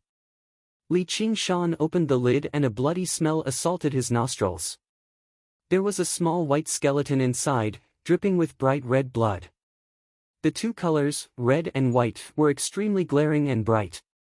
They were filled with an evil and bloody feeling. Li Qingshan frowned. "What is this?" Little End was like a child who had done something wrong. He lowered his head and didn't say anything. "Path of white bone and great beauty." Oxen suddenly appeared and said 5 words. This is also a supernatural power. Ghosts don't have a physical body. Although they look free and can avoid the eyes and ears of normal people, when they cultivate, they are naturally handicapped. Furthermore, they are afraid of fire and light. They are restrained by many spells. Chapter 42. Li Qingshan took a deep breath. "White bone bodhisattva, it's the devil's path again. Although he didn't know how high a Buddhist monk who was about to become a bodhisattva was, he knew that this was probably a supernatural power that was far beyond his imagination. Li Qingshan said with a serious expression, "I'm afraid this supernatural power isn't easy to cultivate." Oxen said, "Yes, this kind of supernatural power involves the creation of life and death. Not only does it require the cultivator's soul to be extremely talented, it also requires the blood of a living being that is about to die as a sacrifice, enduring the burning of blood and qi to obtain a large amount of qi. But right now, we're only using beast blood to make up the numbers. The best thing to refine is naturally human blood, especially for martial artists with vigorous qi and qi." Li Qingshan's heart trembled. No matter who heard this kind of cultivation method, they could only think of it as an evil method or the devil's path. And no matter what legend or story, those who used human lives to cultivate were all villains, and in the end, they all died horrible deaths.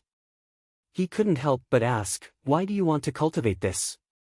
Little End was so scared that his face turned pale. His spiritual wisdom was gradually awakened. He also knew that this was an extremely evil devil's path. Oxen said, "Of course, to help you. Could it be that this is the upper level of ghost-controlling heart sutra?"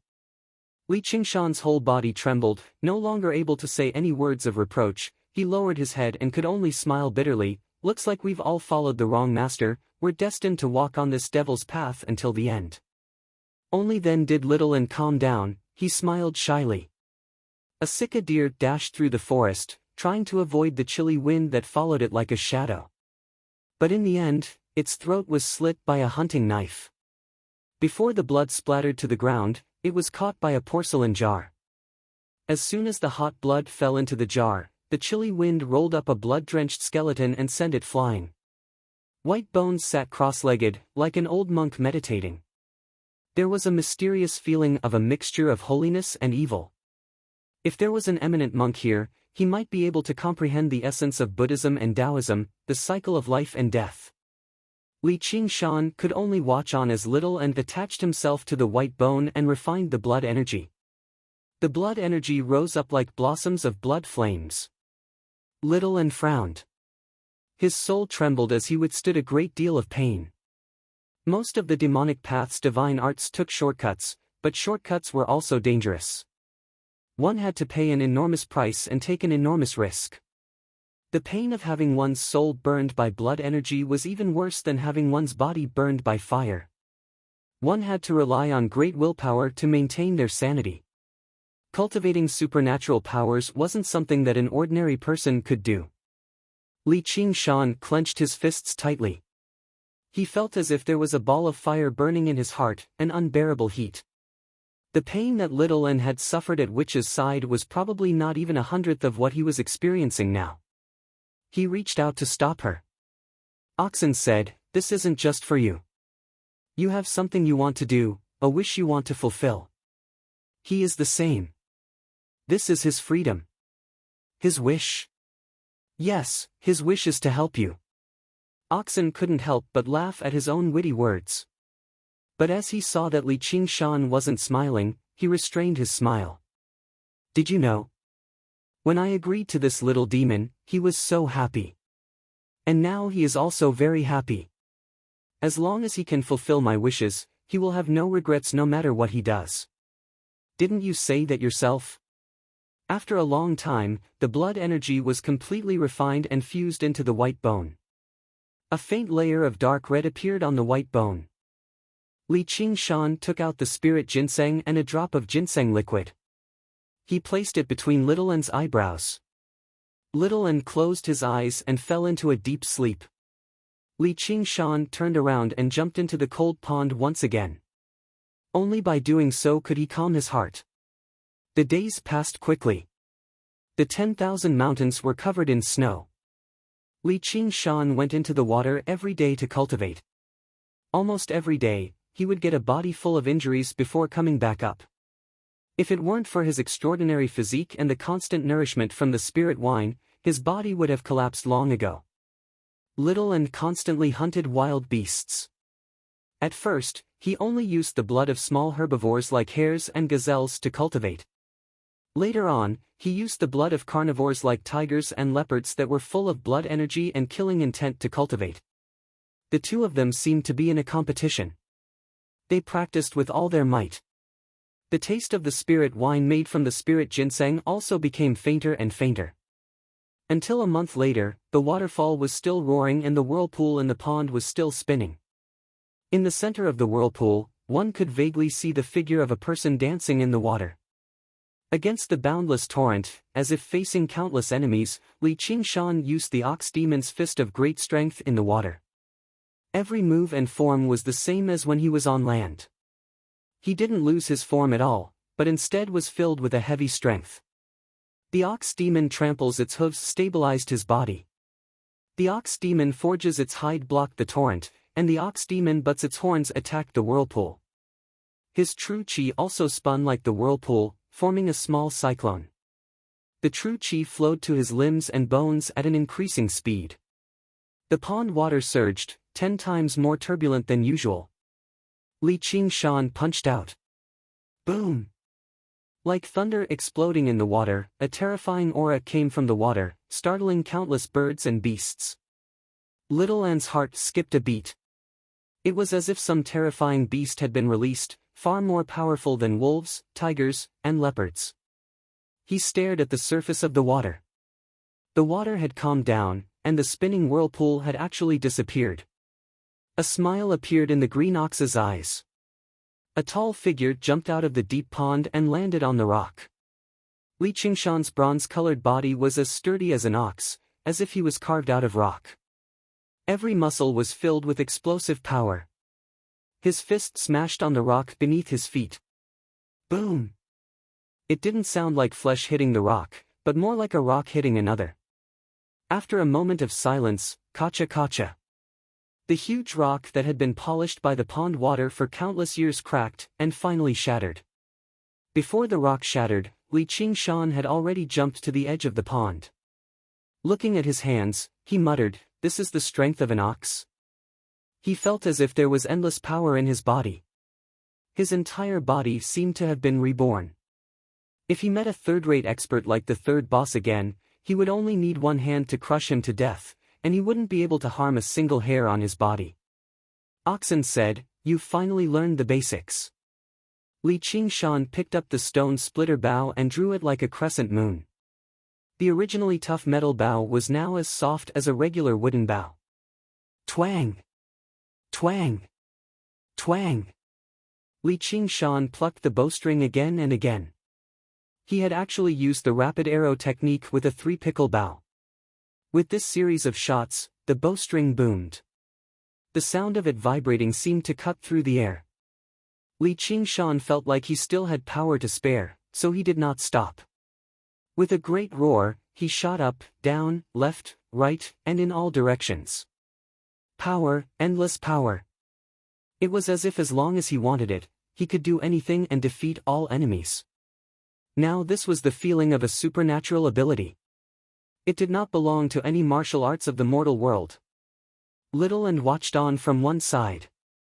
He was filled with endless admiration. "Little An, it's time to leave the mountain." Li Qingshan picked up the porcelain jar and made his way out of the mountain. He did not go to the Black Wind stronghold, but to Qingyang City. The sound of the waterfall faded away, and the water surged again. The whirlpool spun again.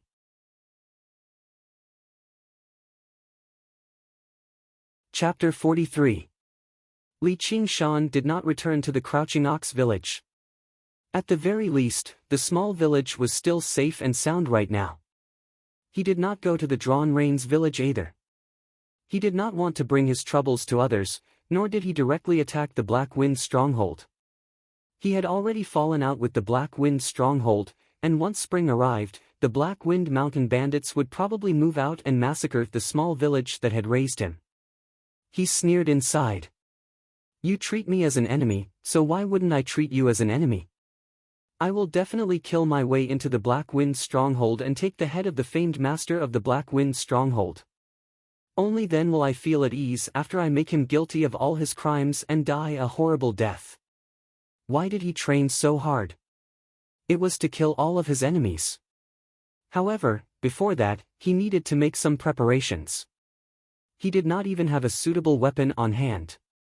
He would be at too much of a disadvantage if he were bare-handed.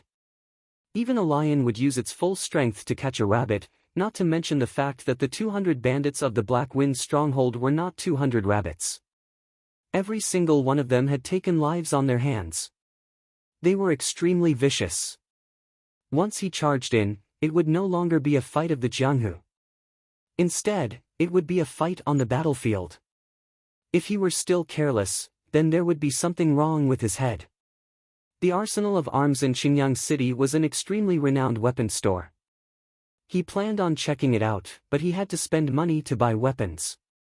Not only was he penniless right now, but he did not even have any decent clothes on him. His clothes were tattered, baring his chest, which attracted the attention of passers-by. Was he not afraid of freezing to death dressed like this in weather like this? Li Qingshan cultivated in the icy pool every day, so how could he be afraid of this little bit of coldness? But no one treated him like a beggar, because his face didn't have the self-abased and wretched look of a penniless person.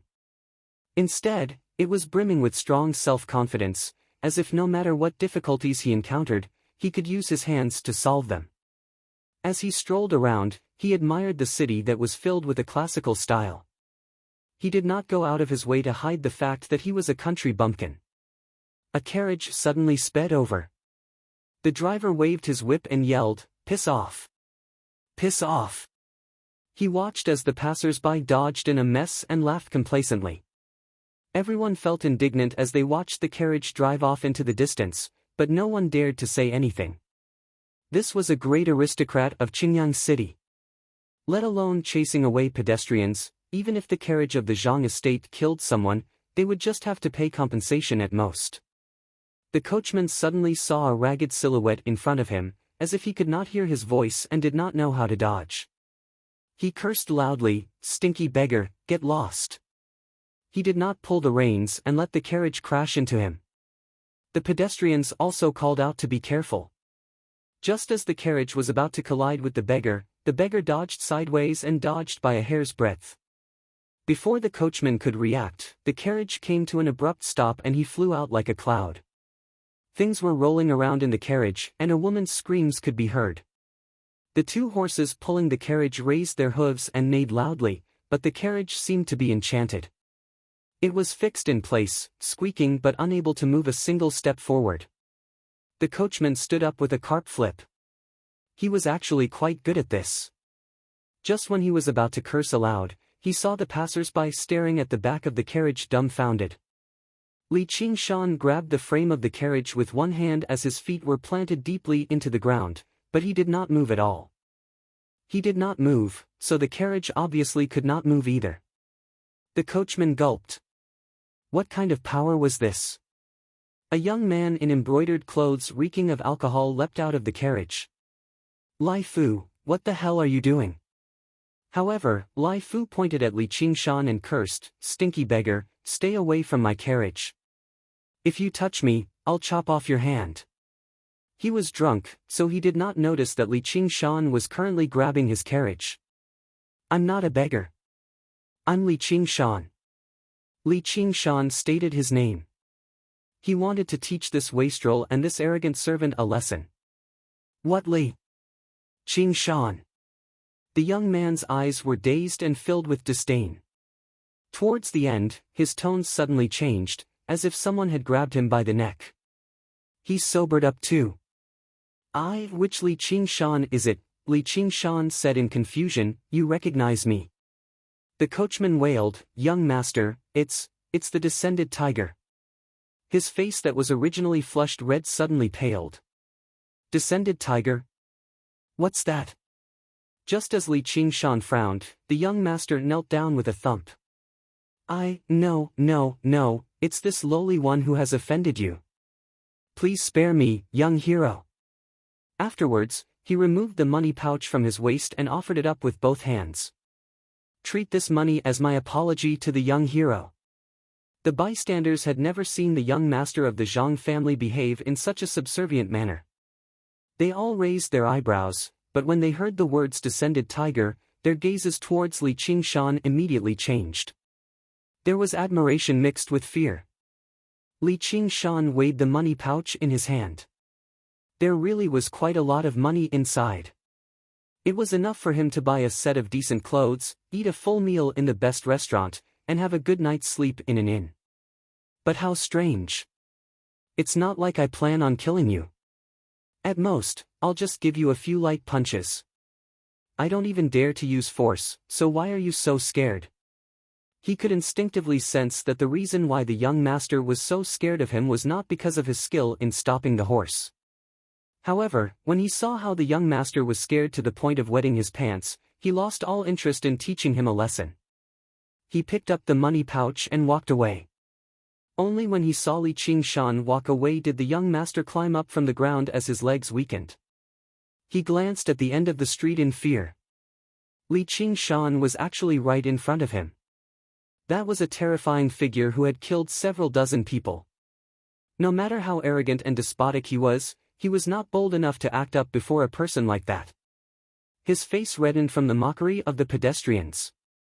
When he turned around and saw the carriage driver hiding to one side, he became even more furious. He went up and kicked him wildly. You're still trying to hide. That's what I told you to hide. That's what I told you to not drive properly. Although the carriage driver was skilled in martial arts, he did not even try to dodge. All he did was beg for forgiveness softly. Li Qingshan held the money pouch and felt even more at ease inside. Although the money had come rather mysteriously, he suddenly remembered that the matter at hand was to investigate some information and understand the changes in the Black Wind stronghold. He just happened to have a fellow villager who lived in Qingyang City. He was also a person of the Jianghu. He asked a few people and arrived before the Iron Fist. At the entrance stood two towering, bald men with arms as thick as a regular person's thighs. They glanced past the passers-by with shining eyes. Before the passers-by could even approach the entrance, they would move far away and pass by on the other side of the street, which demonstrated the might of the Iron Fist. Seeing a beggar in ragged clothes walk up to the entrance, the man said rudely, "Piss off. This isn't a place for you to beg." The other man stopped his companion and studied Li Qingshan up and down. He mocked, "Kid, you seem like someone who knows how to talk. How did you end up like this?" He could tell that Li Qingshan's body was sturdy and unafraid of the cold.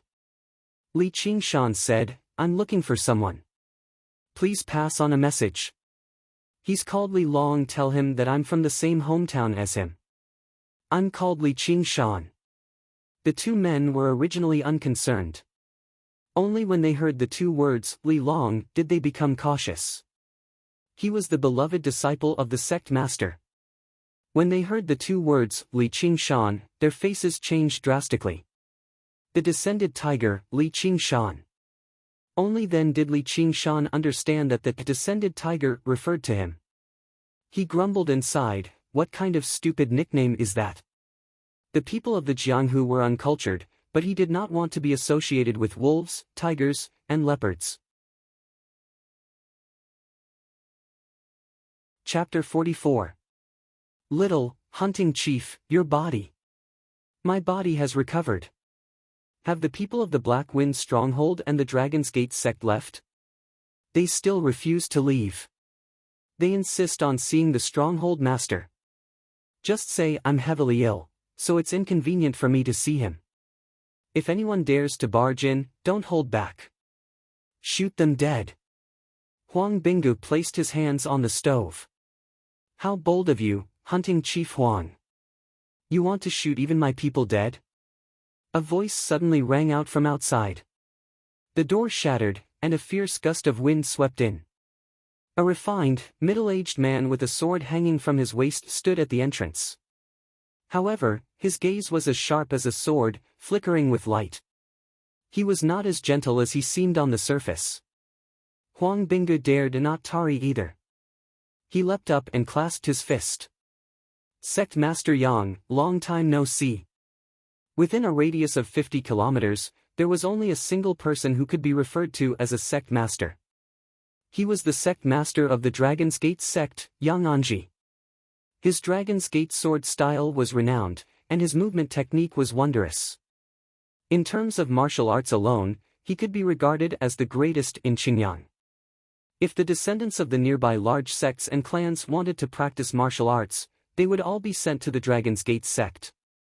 When the descendants of these aristocrats gathered together, it was inevitable for them to be arrogant and despotic, but at the same time, they were an extremely great organization. Speaking of which, even the orthodox organizations of Qingyang, Yang Anji studied Huang Binggu. You really have recovered. No wonder even the elders of my sect refuse to see you. I'll cut to the chase. Where's the spiritual ginseng? Yang Anji said, I've never seen any spiritual ginseng before. Does Sect Master Yang want to take advantage of my drawn reins village because there's no one here? Several dozen hunting bows pointed at Yang Anji. The hunters in the village had already reacted. Yang Anji said, if you have another stone splitter bow, you might be able to make me stay. Why don't you try, hunting Chief Huang? Huang Binggu squinted his eyes. What are you trying to say? Yang Anji said, Stronghold Master Xiong is right outside. Your stone splitter bow killed his third boss. Do you want to provoke us as well? Huang Binggu sneered loudly, the mighty leader of the righteous path of Qingyang is actually working together with the most vicious bandit leader. Do you really not care about your dignity at all? That's right, I forgot, there's no difference between the two of you. You're all bullying the weak and the kind. In fact, Sect Master Yang is better at making money. Anger flashed across Yang Anji's face, and he placed his hand on the hilt of his sword. However, the sounds of bowstrings being pulled taut around him made him stop. He coldly threatened, hunting Chief Huang may not be afraid, but if a battle really breaks out, I want to see how many people in this manner will survive. Huang Binggu said, I've already eaten the spirit ginseng. Sect Master Yang, even if you say anything more ruthless, you can't take it back. Yang Anji said, the spiritual ginseng really is in your hands. Don't try to trick me. The spiritual ginseng is not something that can be digested in a day, nor can it be kept for yourself. You've already used it for so long. If you hand it over now, I might help you fend off the Black Wind stronghold for your sake. Huang Binggu said I ate it, so I ate it. If Hunting Chief doesn't believe me, feel free to snatch it. The bowstrings were fully drawn and the swords were unsheathed. A great battle was about to begin. At the side, Xiao Hei suddenly said, we've never seen any spirit ginseng before. Our Hunting Chief's illness was cured because he drank the wine that Li Qingshan gave him. If you want to find someone, go find him. Yang Anji's eyes lit up. Huang Binggu flew into a rage and shouted, shut up. Xiao Hei hardened his tone and said, Hunting Chief, he's just an outsider. He gave you the spirit wine and took the stone splitter bow. We don't owe them anything, so why risk our lives to protect him?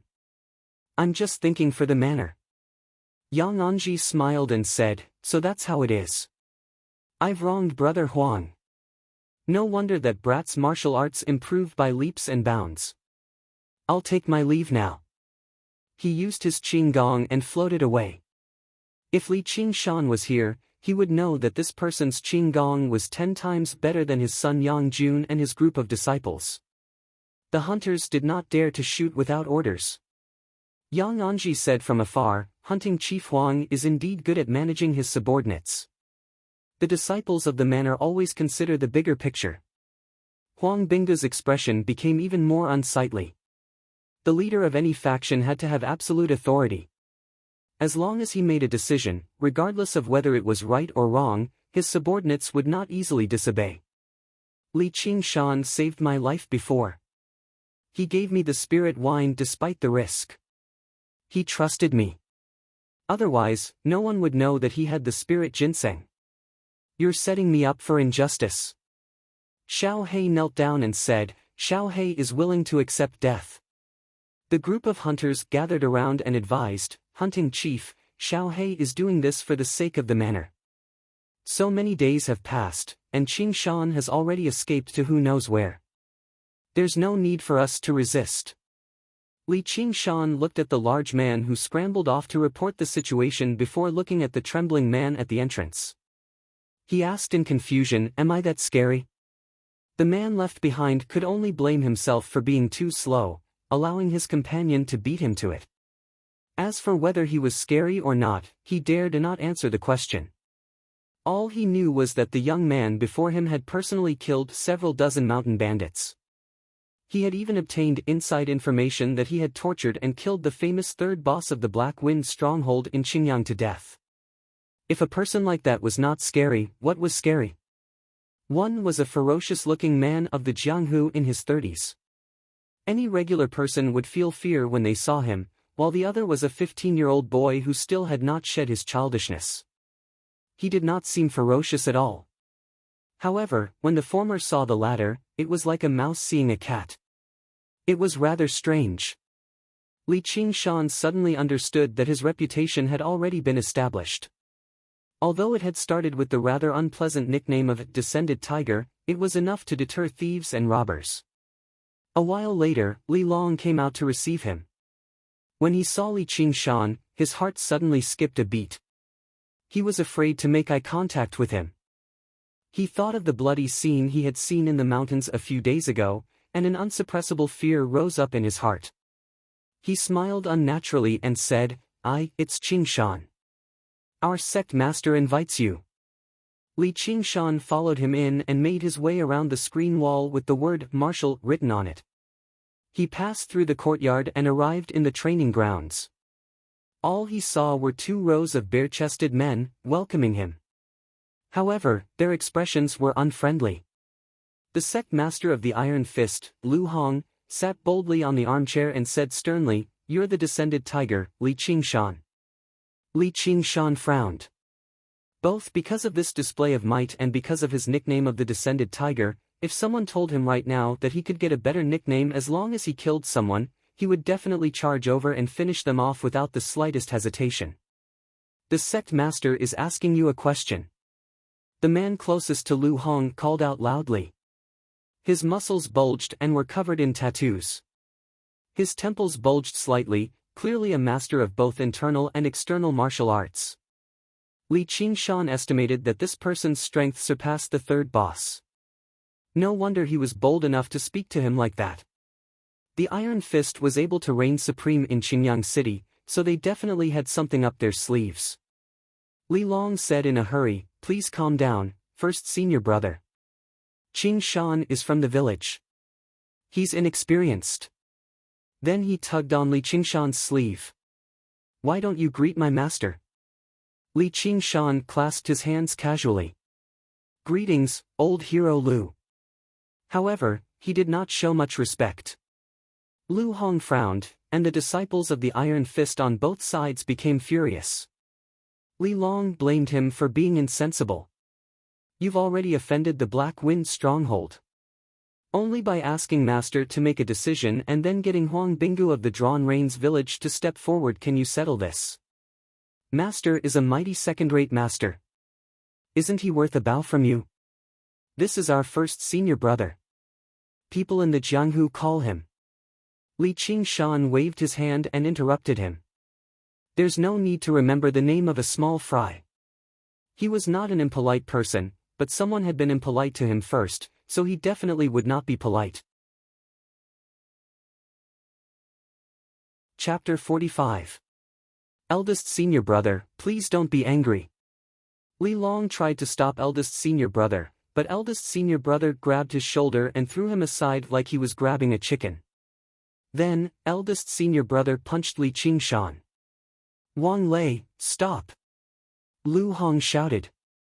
Eldest senior brother's fist stopped firmly in front of Li Qingshan's face.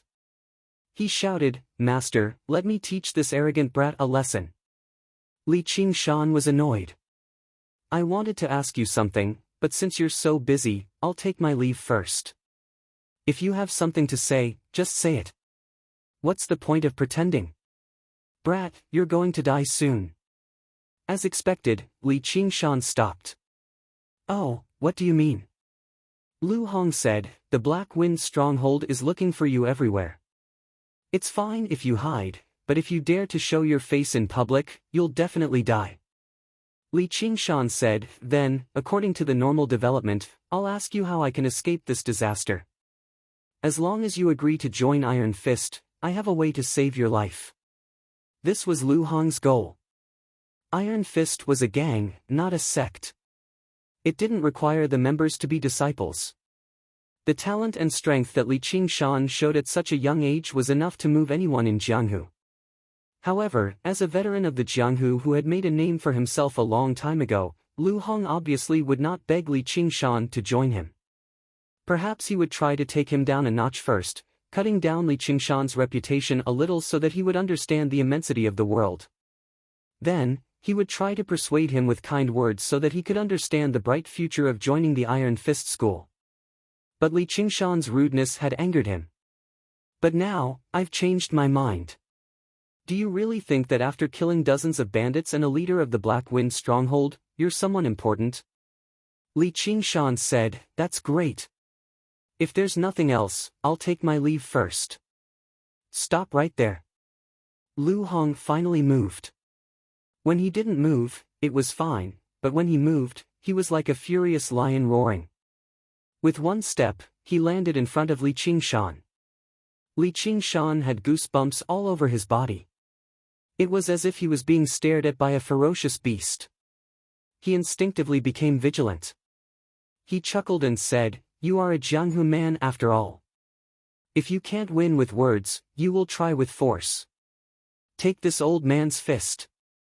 Although Lu Hong originally wanted to recruit Li Qingshan and didn't want to be enemies with him, it was impossible for him not to teach a lesson to a junior who dared to be so rude to him. Perhaps he thought that the leader of the Black Wind stronghold, Xiong Xianguo, was on the same level as the third leader, which was why he dared to be so arrogant.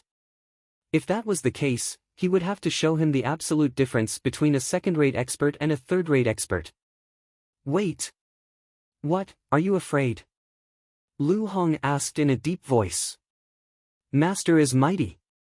Eldest senior brother Wang Lei raised his fist and shouted. He looked at Li Qingshan with a mocking expression. The other disciples followed suit and shouted, faction leader is mighty. Li Qingshan said, I once let Li Long hit me 3 times first. Lu Hong narrowed his eyes and revealed a dangerous killing intent. That was because my disciples' martial arts were weak. What, you also want to let me hit you 3 times first? No.